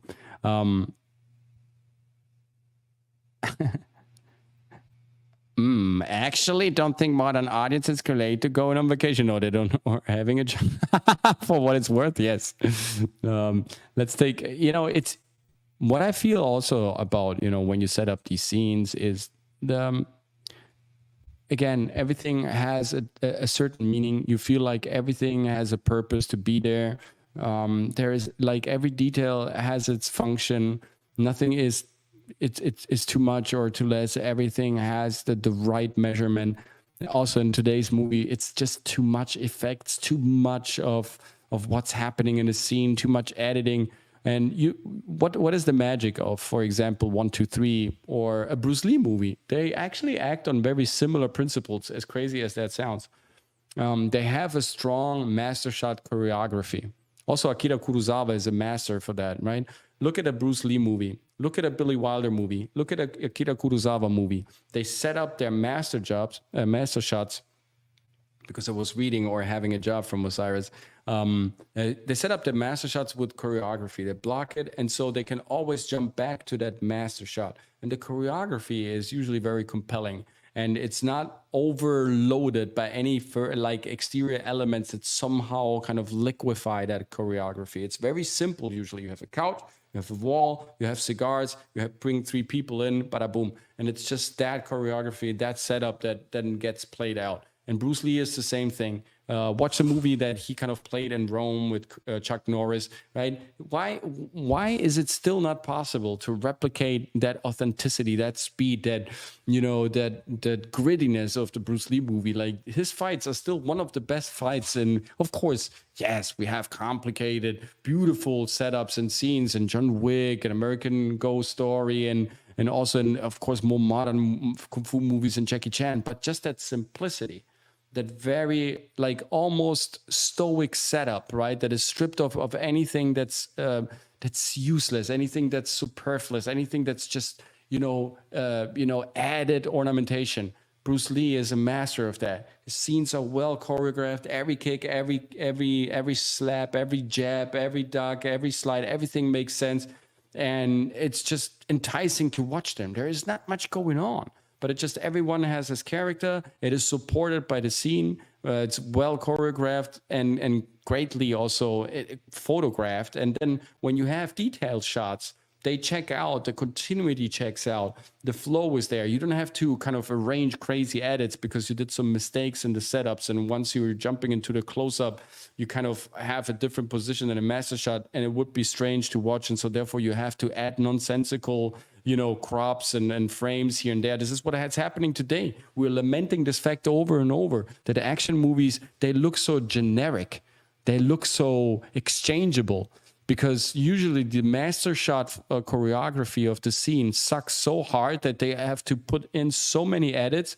And also when they go into the close-up, sometimes the continuity doesn't check out. So they have to add even more frames and even more superfluous ornamentation in order to make it a cohesive picture. And in the end, like Transformers, you have this digital salad more than a cohesive scene that, you don't know when this thing started or when it ended. Old Boy, another great idea, right? Another great example of how you can set up a simple 3-minute one-shot choreography, and it's incredible how packing and how bloody and how action-packed that scene is and how believable it is, right? So I feel like, do I want to say less is more? Not necessarily, but better arranged is more, that's for sure. And sometimes it's really like the simple stuff that is really the hardest to produce, like a great tomato sauce. People believe, just a bit of garlic, a bit of basil. No, it's actually a tomato sauce that's the hardest to produce. By adding more and more sauces and more spices and more ingredients, you can cover up for some of your, inconsistencies, some of your flaws. Tomato sauce, we will spot all your flaws right away. If you're not a good cook, your tomato sauce will suck. If you're a great cook, even the most simple sauce will taste delicious, amazing, and rich and full of flavor. Yeah, Bruce could really hurt some people. He really hurt some people. Like, he was too fast to be true. He was really good. He was like a legit fighter, good fighter. He was also like a street fighter. I covered him in one of my shows on Instagram, and I kind of researched a little bit into his life. It's amazing. He did a lot of street fights. He was knocking himself out there in Hong Kong when he was very little. And so his demeanor was very aggressive since youth. So he had that Conan type of gene inside of him right from the start. And then he added a lot of technicality, and then in the end also control, and that made him like a master. And also very feared. Ultimately, this is the reason why they killed him. Oops. Yeah, you know what I mean. So coming back to us, I believe they do it live. Street performers do it live. Exactly, Osiris. I think this is what I wanted to say today is like we're missing a lot of that. We're missing a lot of coordination, a lot of choreography, a lot of control, a lot of cohesiveness, a lot of consistency in the scene. We're missing a lot of good written comedy. We're missing a lot of, the simple things that are, Bruce Lee said it, right? I'm not afraid of the warrior who kind of exercises a million different kicks. I'm more afraid of the warrior that exercises one kick a million times, because someone who's like deeply focused, like Chaplin, like the Stooges, like Buster Keaton, like the Marx Brothers, like all these people that were just proposing one product but refining and refining and refining and refining it so many times till it became a masterpiece in itself. Right. And this is I think the secret, by keeping it simple. Keep it simple and straight. KISS. Right. Do it like that. And you will have sometimes more success than trying to add more and more and more just to make it louder, more colorful. But in the end, you lose the essence and also control of your operations. Not everybody is Jim Carrey. Not everybody is Jerry Lewis. Not everybody is Jackie Chan. Right. Not everybody is Laurel and Hardy and Stan Laurel and Laurel Hardy, right? You need that talent as well, and you need to recognize if that lacks, where are your other strengths, compensate with that, and kind of try to build a cohesive skill set, a toolbox that really serves your core proposition. Don't try to go, like I see actors, action stars today trying comedy or trying comedic movies where they really shouldn't, because they're not funny. Not everybody can play a comedy. If you're not trained in it, if you don't have that type of sensorical, awareness, if you don't have those fine antennas tuned, like your antenna is so finely tuned that you can pick up on those rhythmical changes, on those oscillations, then leave it, right? It's okay. Play your action movies. Nowadays, every actor plays everything. Like back in the days, that wasn't the norm necessarily. You could have actors that could have played a wide array, a bigger range of things, but everyone had its specialization, its section, its niche, and everybody was excelling at that. Look at, Gene Kelly, Tim Rohn, all these, Fred Astaire, these crazy dancers, right? Not everybody was able to perform that, to do that. That was just magnificent stuff that belonged to them. And even they used humor, right? But it's just everyone had its reign of power. Nowadays, everyone tries to do everything and produces and brings out merchandise and produces drinks and whatever and all that. It's like, are you actors? Are you brands? What are you? You've lost the power of focus, right? You diversify and earn a lot of money, but you're not an artist anymore. You're a company. That's okay. You need a lot of creativity to run a company as well. But therefore, this is what we lament right now. We have the situation we're in currently, that we don't find comedy to be funny anymore. There are no comedy blockbusters anymore. There are no comedic actors anymore. It's really also the death of the comedy blockbuster. The idea of comedy blockbusters used to be an ordinary event in Hollywood. Charlie Chaplin, and still likely and still is the biggest star ever produced by the movies, like Laurel Hardy, Jerry Lewis, Mel Monroe, Mel Brooks, Eddie Murphy. Have you seen the new Axel Foley? Oh my God. Oh my fucking God. That is unbelievable. He denounced, destroyed, and demolished his own character in this lazy, sloppy, tired, overweight, gross type of reenactment of a sad show that it feels like the clone of the 60th hybrid of another clone that is not even with a shrapnel of an atom related to what once was Axel Foley. How can he be so stupid and deranged to contribute to, slash something that he so heroically built up? It's unbelievable. Like, this is really like, what is this? It's not Beverly Hills Cop. It's not fun. It's nothing. It's not even a movie. Sorry. He was one of my my heroes. I can't believe I have to kind of, black flag so many heroes of my childhood. I don't know. You're my heroes, guys, now. The YouTubers are my heroes now. Comic books are my heroes now. It's okay. We shift. It's always a trade-off of energy packages, so it's okay. Comedy was Hollywood's bread and butter. And then, starting only a few years after the release of Anchorman, The Legend of Ron Burgundy, the topic of my new book, King of a Big Deal, kind of a big deal, how Anchorman stayed classy and became the most beloved comedy of the 21st century, the film comedy production line sputtered to halt. Yeah, it did. Does it also explain why in this article? No. It just states the obvious. Okay, fine enough. In reality, there has not been a genuine comedy blockbuster since Bridesmaid, which came out 12 summers ago. Since then, Melissa McCarthy had starred in a string of successful vehicles, including The Heat and Spy, and Kevin Hart has a handful of hits, including Ride Along and Central Intelligence. We also lost the medium ground comedic actor. People like Steve Martin, like people that seem normal, right, on the outside, that are completely regular, and then all of a sudden are funny. We're losing that more and more as well. Jack Nicholson in his best years was also a very funny actor, right? And he on the outside, I mean, we know he's evil, but on the outside, he looks pretty normal, right? Like an old guy, but he can be incredibly funny. In the bad old days of check notes a few years ago, each new movie starring women, whether it was Bridesmaid or Ghostbusters, was treated as a referendum on whether women were funny. Absolutely.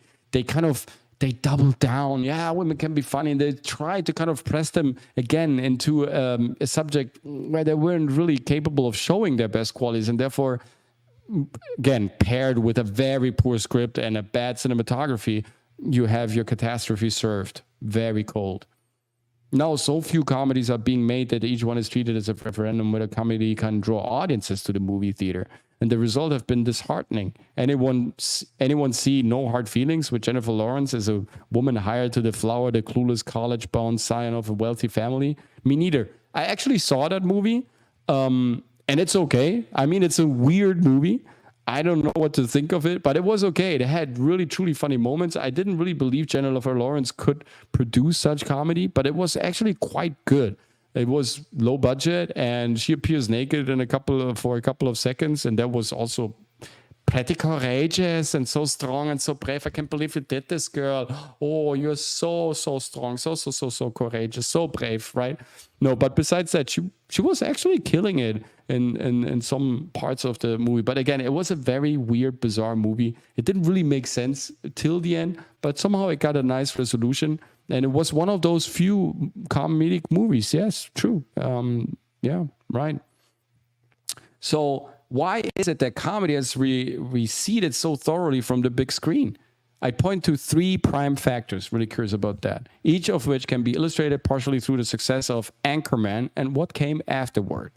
First of all, and Barbie is less the counteracting of this trend than a stark representation of it, in contemporary Hollywood, IP is king. No, shocking. Big news. Practically every movie that makes it to the multiplex is offering a variation on a familiar story, be it the Marvel Cinematic Universe, Star Wars, Transformers, Mission Impossible, Jurassic Park. And even movies that feel a bit fresher are often working off the sturdy platform of an instantly recognizable figure, object, or product, whether it's Mattel's iconic children's toy or the Air Jordan sneaker. True. There are fewer and fewer movies that begin with a blank page, and audiences have grown accustomed to the familiar, perhaps too familiar. This summer has witnessed faltering audience interest in sequels like Indiana Jones and Dial of Destiny, Fast X Studios' cynical buck-racking with yet another Marvel multiverse film with hastily executed CGI, or another live-action remake of a beloved Disney animated film has sapped moviegoers' belief that they deserve better. And comedy, by not easily lending itself to ceaseless franchising and rebooting, has receded as a genre. Yeah, it's almost disappeared. It's almost disappearing completely. Second, Hollywood increasingly depends on international box office to drive profits. Movies have to play well overseas to justify the ballooning costs of feature filmmaking. Fire the woke! And comedies, in large part because of their cultural specificity, perform poorly overseas. Studio bosses, why don't they say the obvious, a bit more clearer, perform poorly overseas because they are woke, right? We don't have interest in Asia for identity politics. Studio bosses are increasingly reluctant to greenlight $100 million comedies if they know that the possibility of a 9-figure international haul is remote. Yeah, that's so true. I mean, the article speaks of a couple of interesting things here, why comedy is dying. And yes, we talked about the problem of reshoots.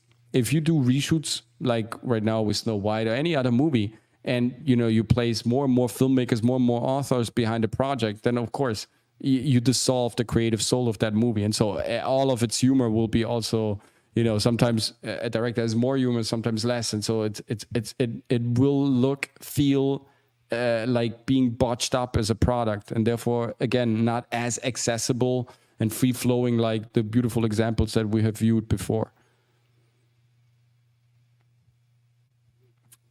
Rick and Morty was able to make you taste and smell the joke.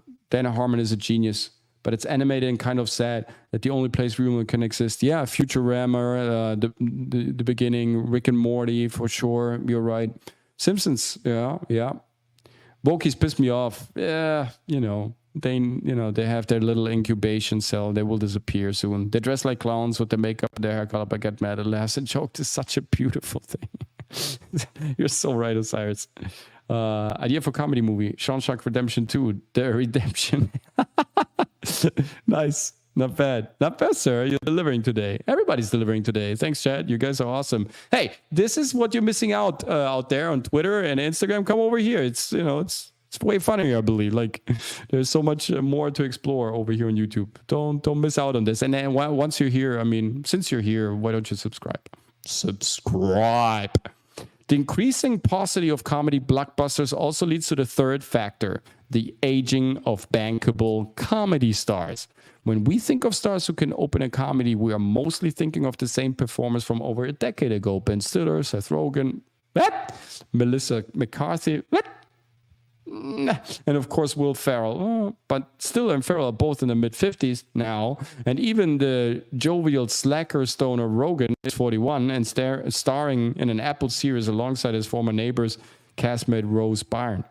the decreasing number of slots, and Seth Rogen is like Takawata Tatiki, Tatakotaki Wati, like Takawata Titi. Seth Rogen is also one that tends to liquefy the scene, right? He dissolves the seriousness of the scene by always inserting platitude, a joke, a little funny remark, a funny tone, a voice, a smirk, a face, an eyebrow. It's just unbearable. At a certain point, it becomes insufferable. It's not funny.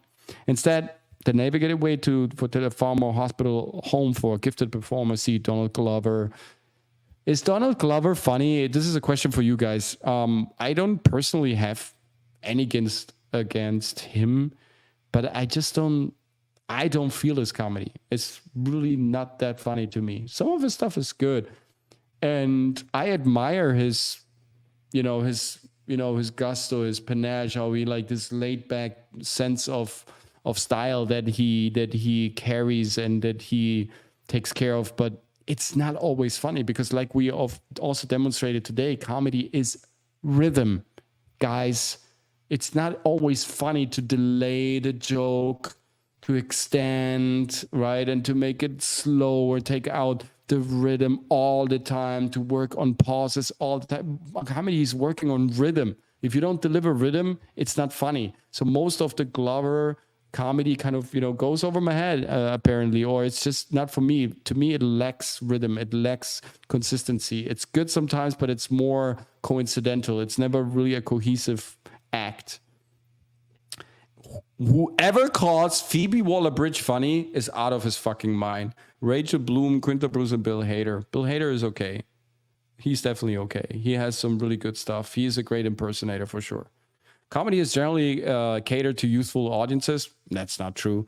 It's not true. It's absolutely not true. It caters to all the audiences. Monty Python is a beautiful example. Like, everybody watches that. Friends, everybody watches that. Fawlty Towers, everybody watches that. Doctor Who in the beginning was also funny. Remember? He had this funny, bizarre... Even Twilight Zone had funny, humorous episodes. Stiller and Rogen are still wonderful performers, but may feel less relevant to 14-year-olds for whom they are. That's very... Yeah, okay. If you want to make that point that you need a 14-year-old in order to kind of feed the entertainment industry, then for sure, then yes, that maybe is a point. But if you produce great comedy, there will be the 14-year-old, the 54-year-old, and the 104-year-old coming to your movies. That's for sure. In retrospect, the era from 2000 to 2011, which included not only Anchorman, but the McKay-Farrell collaborations, Talladega Nights, let me know if you like that, and Step Brothers, and Meet the Parents, better.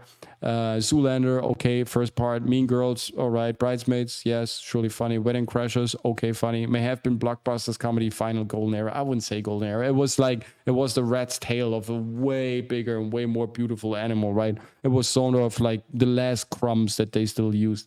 Paul Rudd, I had put some hope into Paul Rudd, but then of course he self-destroyed himself by denouncing his character and kind of just playing in these movies. It's really sad.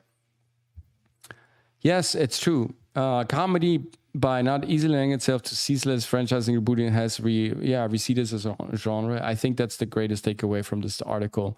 Definitely, that's true. It has kind of backtracked to all that because has lost its meaning, and people are always going for what they know, especially studios, and therefore they're not using comedy because there isn't that much of a successful comedy around. So let's use IPs and franchises to make money.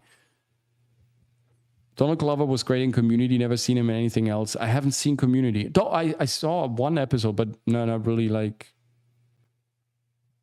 I haven't watched a movie made in the last 12 years, and it was 3 movies likewise. I mean, sometimes I do for clients or because I have to study or anything, also for Saturday night, but I don't know when I really like watched a movie like thoroughly. And we tried to go to the movies the other night, and the power went out, so they had to it's really true, like the power went out, they had to close the movie theater. Yeah, Danny Glover in Lethal Weapon is fantastic.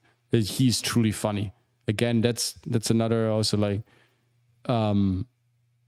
what's Martin? What's the partner of Steve Martin in his movies? Martin Short, right? Martin Short is also a funny actor. Mangiare time, spaghettini with my homemade sauce. Buon appetito. Allora. There's too many Glovers, for sure. I always get confused which one this was. Donald Glover, by the way, Danny Glover, being a great comedic actor, he's also, like, he played some bad characters, some evil characters in some movies. They were terrifying. Also in The Shooter, he was a great antagonist. Shooter, I liked Shooter. Do you want to laugh? Natalia Stenberg says, I was born on a nuclear weapons test site. Beautiful. You must be radiating fun. I used the cable guide to judge people. Yeah, I did. I actually did. It's like a social study in a way. Atomwaffen-Testgelände Semiplatinsk. Oh, beautiful. That sounded great. You don't shine in the dark? Are you sure? Not sure. I think you do. Okay, you have to watch a few episodes of Community to get the feel for the comedy. Just don't start at season 4, Coach. You should watch Fistful of Paintballs. I think it's season 2. All right. Fistful of Paintballs is Dan Harmon's genius on full display. All right. I will take a look. I will take a shot at it. We don't have TV in my house. Don't want my son getting messed up from it. I understand. I don't have TV either for 22 years now. I just have a screen, but I don't have TV. I don't have anything connected. I don't own Netflix, Disney Plus, or anything like that. I don't watch anything. I'm on YouTube. I read books. I draw. And sometimes I watch like 15 minutes of a movie and then I fall asleep anyways because I work so hard for you guys. I don't have a life anymore. It's so sad. Yes. No, but it's true. It wouldn't be so sad if it wouldn't be so true. Anyways, guys, I really enjoyed today's episode. Something else, we got to discuss a lot of topics. I think we really, we really drilled into the pocket of comedy, what comedy should be, what comedy is composed of, what it means to the grades, how it can be achieved, what the technical aspects are, what the factors are that we can use in order to, implement word, speech, and all that, and a fluid forward motion that never stops, right? What can we do in order to perpetually entice our audience and deliver subtle messages and funny comedic skits and beautiful jokes as well, right? Just by the whole setup, you laugh constantly with great comedy. Whether it's the little remark, whether it's the setup of the scene, whether it's the collaboration, the choreography, it's always something that kind of kicks off a little smile, a little laughter, a little thought. Kevin alone, it's the same experience, right? You have so many moments where you laugh a little bit or laugh a lot. There are many different ways of laughing. Nowadays, we all want to hear them scream like crazy. Otherwise, we're not satisfied. We're not satisfied with the subtleness, with the nuances anymore, right? We're always looking for extreme exaggeration. More is better. But that's unfortunately not true. Or luckily, it's not true. It lies really in the essence. And I think we have to reappropriate comedy. We have to regain control of comedy by studying these masters, by getting control of our body, by detaching ourselves from bad media like Osiris is doing, right? Like kind of watch the good stuff, try to reinterpret that, try to find your own rhythm first. Don't just, bark like a dog. Really just find your voice, your tune, play with your vocal image, have oscillations, changes, and different peaks and lows. It's zenith and nadir, right? It's the combination of both that makes it enticing. Play with these dualities, with these polarized systems, feel the contrast, work on that. As an actor, as a performer, as a communicator, using comedy makes you more authentic, makes you more likable. You convey your message in an easier way. You get way faster to the heart of things and also to the heart of your audience. And there is this beautiful little saying, right? If you leave people with a smile, they will always remember you with a smile. And so, is there anything better we should leave in this world than people with a smile? And we have to, get back to that sense of humor inside of us and kind of excavate that capacity and defend our talent also and our choices in front of the camera sometimes. I feel like sometimes we're giving up also too quickly. And on set, I was always someone who would fight and defend his choices and kind of argument directors into the ground if I'm not convinced that I should play it otherwise, and until I would finally reach a compromise. But I would, even for the tiniest choices, fight, because it's important that you believe in something and that you just don't say, all right, I get paid anyways, right? This is how we protect our art, and this is how our art thrives also through us. Otherwise, we'll find ourselves stripped of any humanity and not being capable anymore to laugh. And this is the moment the Orwellian dystopian nightmare will take over this place. And we should, by all means, make sure that that will never take place.